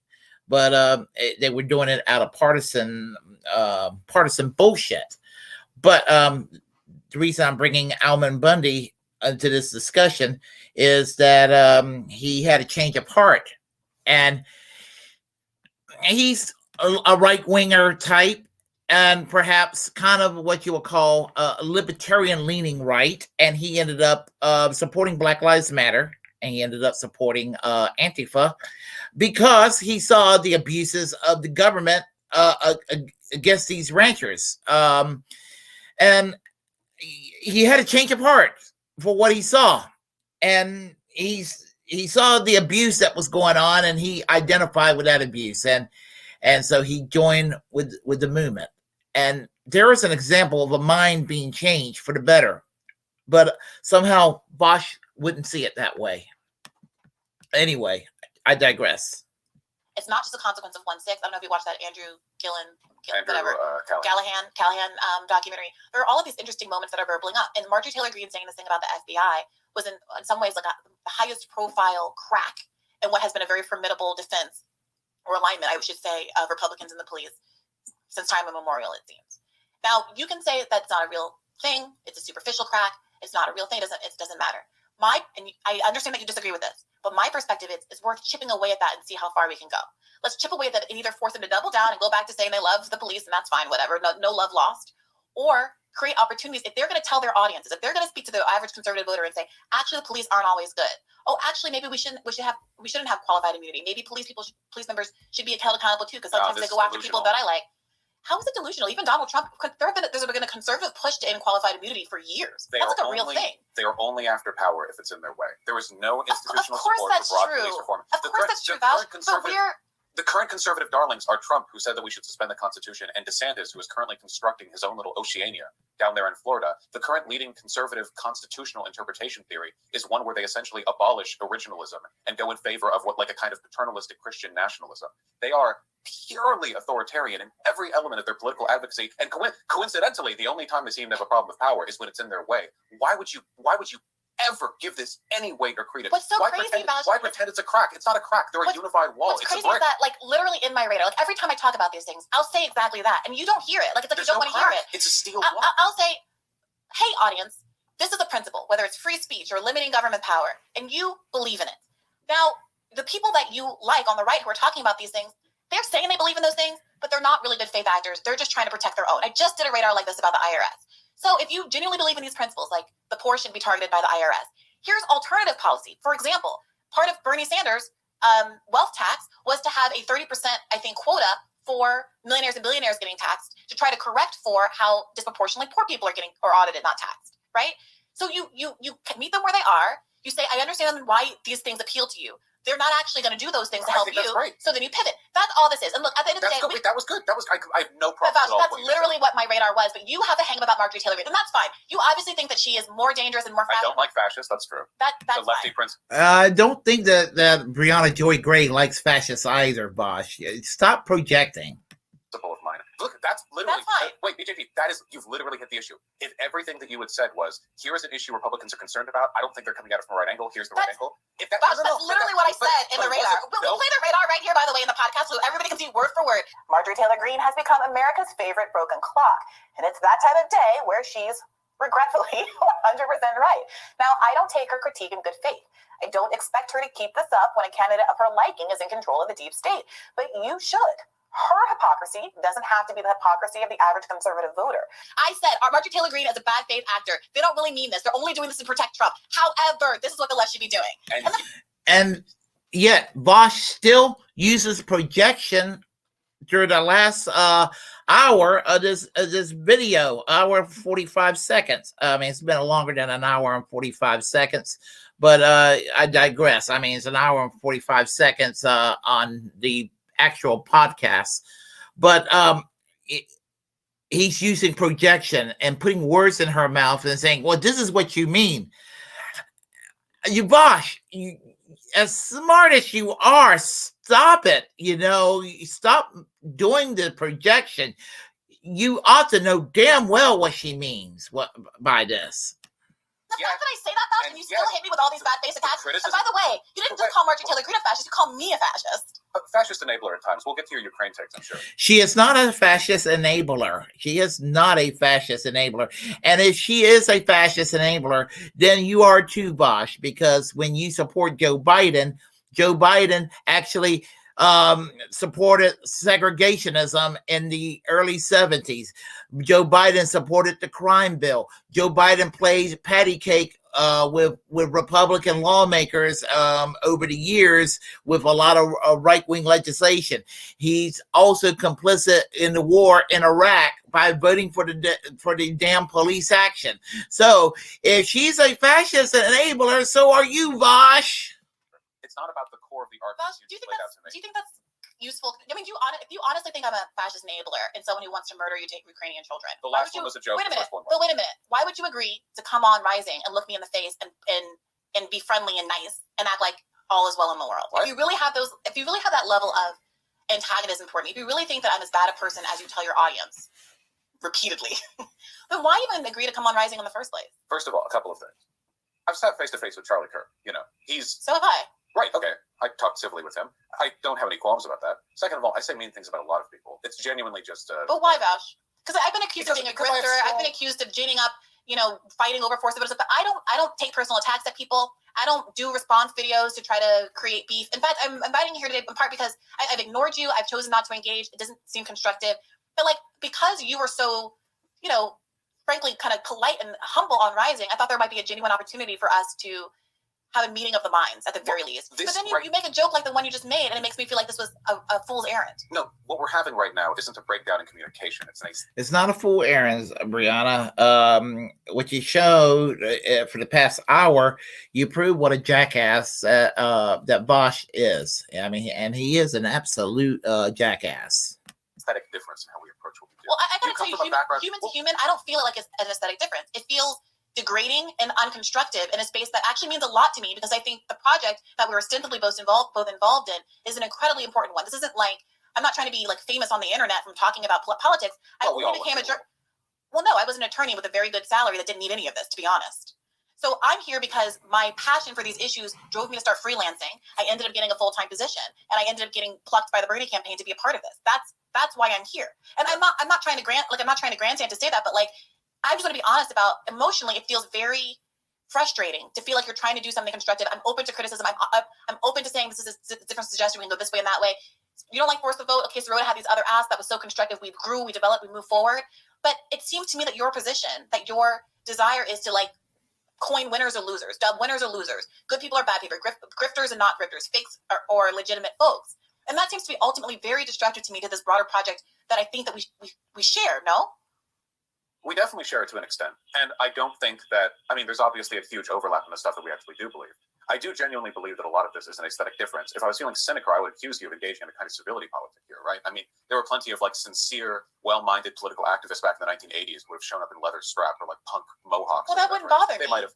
And cursing doesn't bother me. That doesn't bother me. Mean too, right?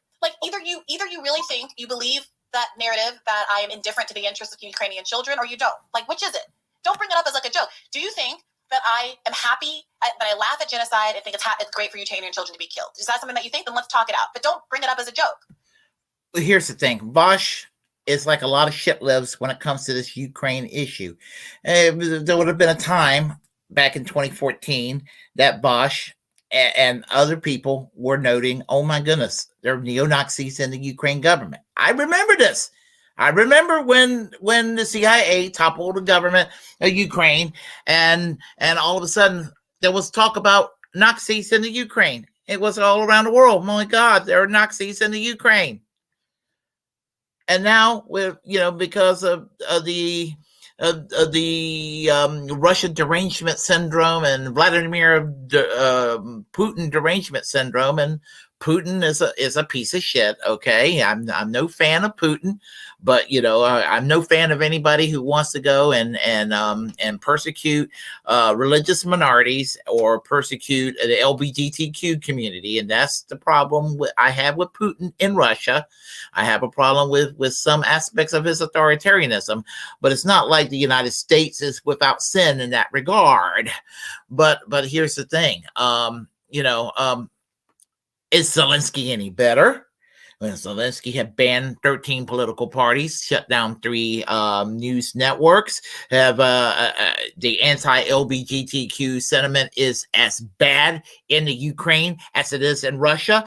The Ukraine government banned the Russian Orthodox Church over there in the Ukraine, and you have basically the government demanding a blacklist to be formulated in the United States against Rand Paul, Tulsi Gabbard, and Glenn Greenwald. And you have a right-wing organization with a website in the Ukraine calling for the murder of political troublemakers around the world, ranging from Henry Kissinger to Noam Chomsky to Roger Waters and Chris Hedges and all these folks around the world.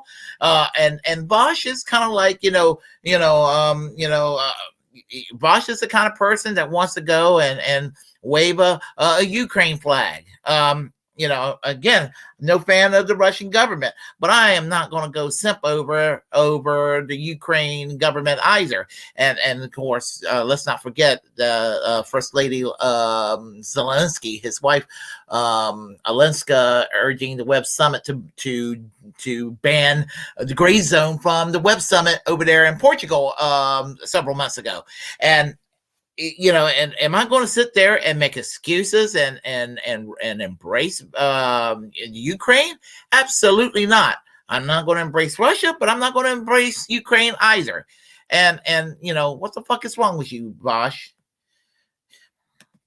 I wasn't under the impression that particular bit would get to you so much, but if you want my sincere, it's not about it getting to me, Vaush. It's real life. That's fine. I don't think that Ukrainian children being dead is a joke. In fact, wait. I'm sorry. I wasn't trying to be insincere there. When I said got to you, I wasn't trying to epically own you by indicating you're emotionally involved in the stuff you talk about. I am too. The sincere, actual, non-joking, fully straightforward position that I have on that debate that you had was that I only saw the damn clip. But I do know that a lot of lefties, and people adjacent to lefties even, not just lefties, have attitudes on the Ukraine war that I consider to be outright fascist apologia. I don't think that makes them irredeemable people, or that I shouldn't speak to them, or that they're bad people fundamentally, or that they're malicious or lying or anything. But I do care about these issues, and it's a product of the fact that I care about these issues that I take the stances that I do. If I fly off the handle a little bit too much, I think that's a fine criticism. Nobody's perfect. So having not... You didn't actually watch the episode. You just saw the clip and you made it a pin. Did you? I don't actually know. Did you do a response video on my position on Ukraine? I saw it on stream. If it got turned into a video, that would have been my editors. I don't think I talked about that for more than like 30 seconds though. So I don't think I did a full thing. Okay. I could be wrong on that. Do you think it's responsible? Like maybe it's fine. Like I can't believe everyone makes clips about me. For all that I'm called a grifter, it seems that I'm fueling the media ecosystem of YouTube with everybody making clips about my original content. Well, you know how much people dislike me, right? So that's a mutual thing right there. People get real mad about me. I can't speak to what people say about you. I have very consciously chosen not to engage because I don't think that kind of thing is constructive. And if somebody who wouldn't normally listening to me is listening to you and saying Medicare for all is a good idea, at the end of the day, I'll let sleeping dogs lie. To me, that's a net benefit, and I don't need to tear you down or talk about anybody else on the internet. That's not my business. Well, right, you don't do reactive content quite as much, right? If you're live streaming, of course, you go over all the clips and videos and arguments and discourse. Right. I'm like that's what I'm saying. I'm not, and I don't mean this. We're in different spaces, and it's fine to be an entertainer. It's fine, but like that's not my niche. So all I would say to that is like I think it would be useful and good, and probably actually elevate your content. I mean, that sounds patronizing. I don't mean it like that, but I think it would be useful and good to perhaps review everything in total, in context, to assume good faith of people. That's the irony of the name of my podcast. The whole point is that to try to engage legitimately and in good faith with all of these arguments, even with people I disagree. And that means not taking an isolated clip or even within the clip, frankly, I think I make myself clear, but not taking an isolated clip and making content on it that causes people to make jokes or claims about me, like I like and enjoy the death of Ukrainian children. That's all I would say. With respect, I think. Yeah, that is very low. To make that assumption, about anybody. I even know people who are pro-Russia, pro-Putin, that they don't want the Ukrainian children to die, but for whatever reasons they think that Ukraine historically belongs to Russia. And I'm not trying to make excuses. I'm just saying there is also that caveat, but you have people in the West, in the NATO, that they're trying to look for an excuse, anything to go and utilize Article 5 of the NATO Charter. And then it's someone like Briahna Joy Gray or somebody else on the Online Love, or anybody, even folks on the right who are making sense on the issue of Russia and Ukraine. And not that they're praising Russia per se, but they're calling for non-interventionism, and they're calling for de-escalation, and they're smeared. And they're accused of wanting to see the blood of Ukrainian children. What about the blood of Russian children? Or what have you? Gosh, and what about the celebration of Stefan Bandera in a Nazi collaborator, a man who's I just found out was the Ukrainian government were called down recently by the Polish government because of the celebration of his holiday in the Ukraine. I think that we're both culpable of this, even in this conversation to an extent. Like you mentioning that I'd called you subhuman, or you saying that it was disrespectful to the millions of dead that I might make a comparison to Nazi Germany. These are things that both of us do, intentionally or otherwise, to lower the opinion of the other. Briahna Joy Gray is not really in the habit of smearing people. She doesn't have the mean streak to smear people, and she would probably be labeled in the online ecosystem as a quote-unquote dirtbag leftist, and she does not have it in her. I don't know her personally, but I have never seen her attack anybody's character. I have never seen her go after anybody and insult them or anything of that nature. She usually carries herself really well as far as her critique of people that she disagrees with, and she does it with the most eloquent class and intellect, and she does it very well. And for Vaush to go and to call her a subhuman piece of shit, I mean, that's low. I mean, and look, okay, look, I have called people things like that too. I'm not saying that I'm virtuous in that regard, but gosh, I mean, it's one thing if you don't like forced to vote. That's an issue, but to call somebody subhuman for it, in the eyes of our audience, or I guess in this case, whoever is sympathetic to me who watches this content on your end, since I'm not live streaming.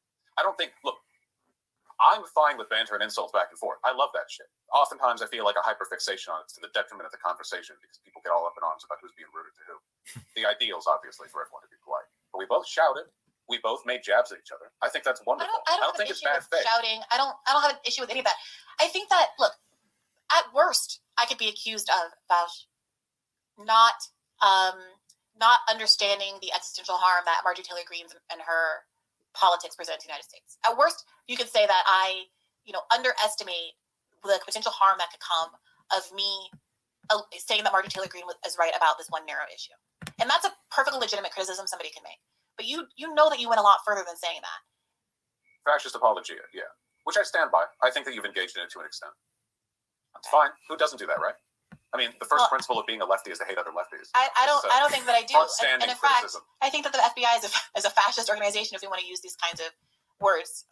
And based base. She is absolutely right. The FBI is a fascist organization. Look at J. Edgar Hoover, what he's done throughout his life.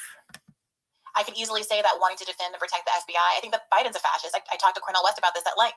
Then call me a fascist apologist. Do it. If you think that, then you should have no problem calling me that, right? But I don't actually think that that's true, Vaush. And I also don't spend my time attacking. He's just a neocon on foreign policy. He's just a hipster neocon on foreign policy.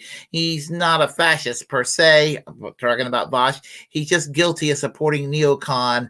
He's just a neocon on foreign policy dressed up as a hipster Bernie bro. Powerful. I'm interested in in criticizing Joe Biden because he has the power to affect so many lives. I'm interested in attacking institutions because they have the power to oppress people. I'm not interested in arguing with podcasters. You know what I mean? Like, that's not the point. And I think that you serve a valuable role. I think a lot of people in this space who I've argued with and disagreed with serve a valuable role. People like Sam Cedar, people like Jimmy Dore, who I sometimes agree with and sometimes I don't. I don't spend my time, and it's frustrating, I gotta say, when you exercise some restraint and don't spend all your time fighting with people, for that to be characterized as having alliances and secret cabals of it's ridiculous. Well, I'm not making those criticisms. I usually criticize you for the stuff I think you've said or made points about. I understand that the tribalism here can get out of order from time to time. We obviously do different kinds of content, but I'm glad you understand at least that there's a direction to this. Criticizing people in power is fine and good, but sometimes bringing on some dipshit MAGA hat to argue with for 2 hours while calling him every possible word that won't get you banned from YouTube is legitimately a good way of moving over people from the right. It sounds stupid, but especially with the right, oftentimes their allegiances are more to do with conveyed strength than actual arguments. So if you can make somebody look kind of funny and make a couple of good jokes, they'll take you more seriously. And what's those the are difference attitudes. between that? Let me ask you, what's the difference between that and what I'm talking about with alluding to the fact that, you like Marjorie Taylor Greene? Here, what about my pet project over here on the left? Because there are people who said after your Rising appearance, it's wrong to ask, Vaush to talk about this because of past statements he's made about women. It's wrong. It's inappropriate. It's hypocritical. Like you can make any argument that any person is inappropriate to allude to or to bring into a part of a conversation or to respect in any way or to validate rather in any way. So what is the difference between you debating Charlie Kirk? Are you and I validating Charlie Kirk and his beliefs or that he's a legitimate political figure by engaging with him in debate? Some people think so. Some people think so. It's funny you bring that up because there was an instance in my conversation with him that I thought kind of spoke to the principle you were talking about showing him up or brain cucking them or whatever term you used. He was talking about. Sure, you might have used that term.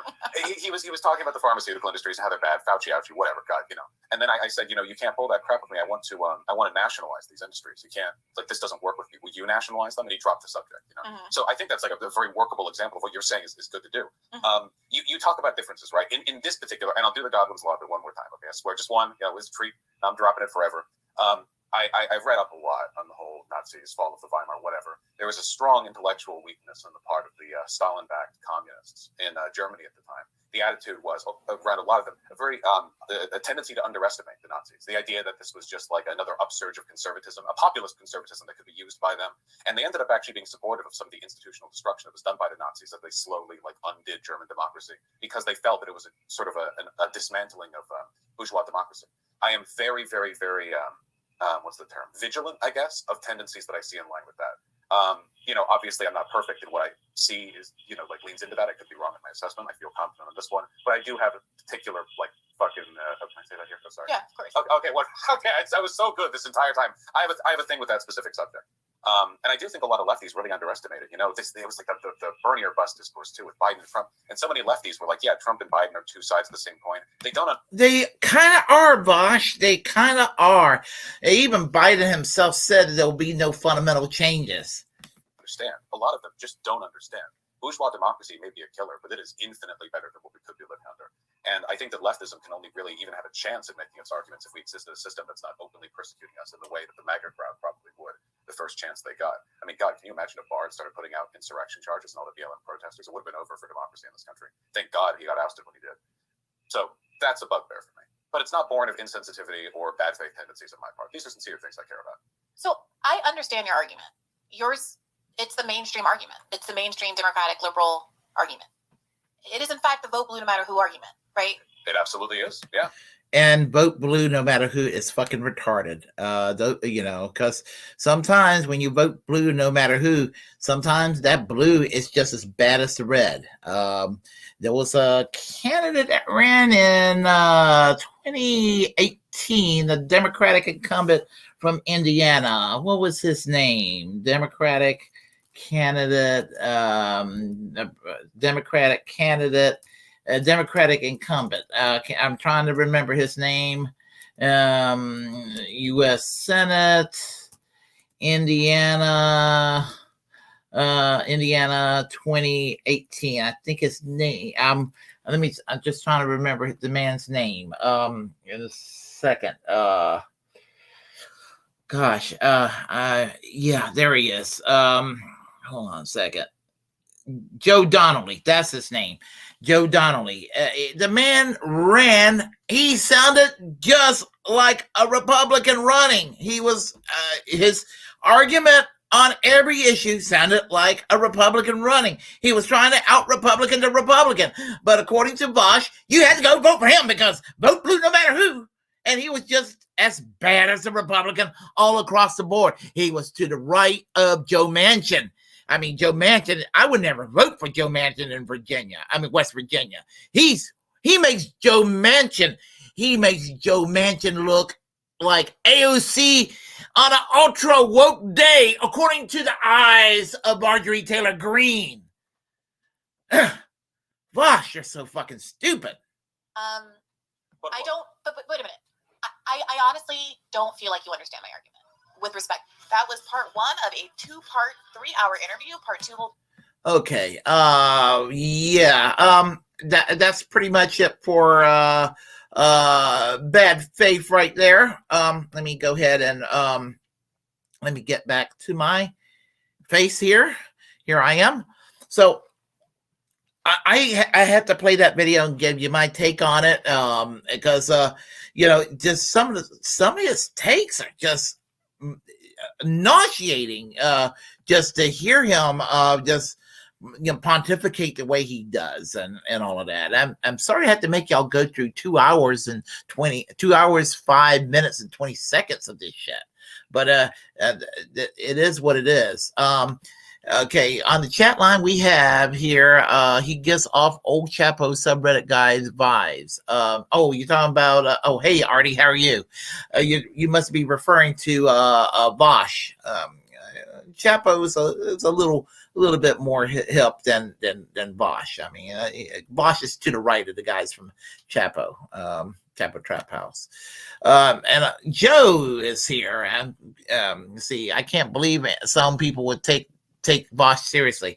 Isn't that the truth? I can't believe it either. It's bloody hard to believe. Let's see, the kind of guy who joins the DSA in hopes of losing or getting laid. Referring to Vaush, yeah. Well, or finally getting laid. That's funny. Yeah. Yo. Let's see here. Oh yeah. We're carrying signs now. Hey, half sleeping. Will we watch later? Hey, Joe. Hey, Willie. I hope you watch this all the way through. We're carrying signs now. Let's see. Hope everybody watches this all the way through. Hey, Artie. Let's see here. Joe, what's up? We're carrying signs now. Let's see what else we got. John Master said, love Briahna. Same here. Most of us says, I can't stand this douche flapping his gums. Yeah, he can be kind of nauseating to listen to at times. Just pontificating. I'm Vaush. I'm full of shit. Blah, blah, blah, blah, blah, blah, blah, blah, blah, blah, blah, blah. Yeah, that's right, Willie. Thank you. Let's see here. I wish I had your energy, Willie. 4:17 a.m. on the West Coast. Oh my gosh. Let's see. What time is it now? It's 7:44 on the East Coast at this moment. Let's see here. Because he's a punk ass bitch. That's funny. Imagine being in a relationship with this gaslighting asshole, Vaush. Yeah, no. Don't want to be in no relationship with Vaush. Let's see. Vaush is a goddamn dipshit. Oh yeah. Vaush is something. All kinds of things, I guess. So anyway, so that's pretty much it right there. I wanted to give you my take on it because she gets attacked a lot, and just I guess Vaush gets attacked too, but Vaush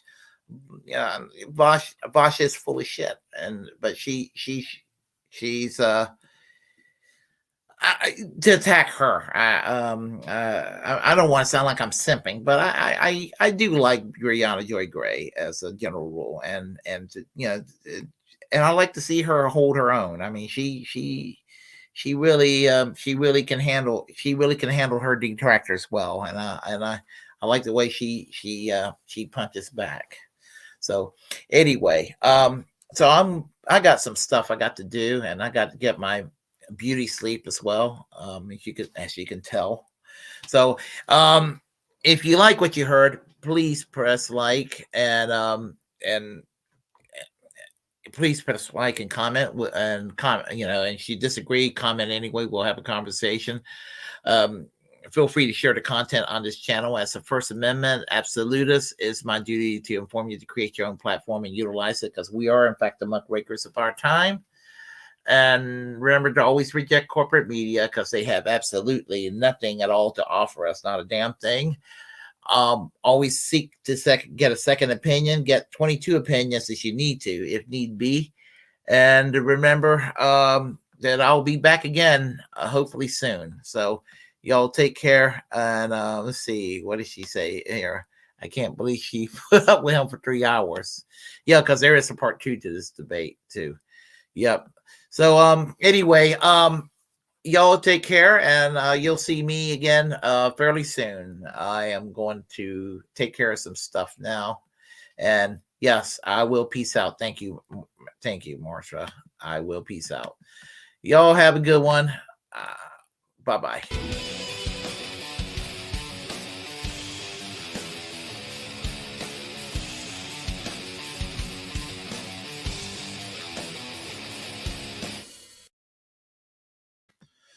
Good night.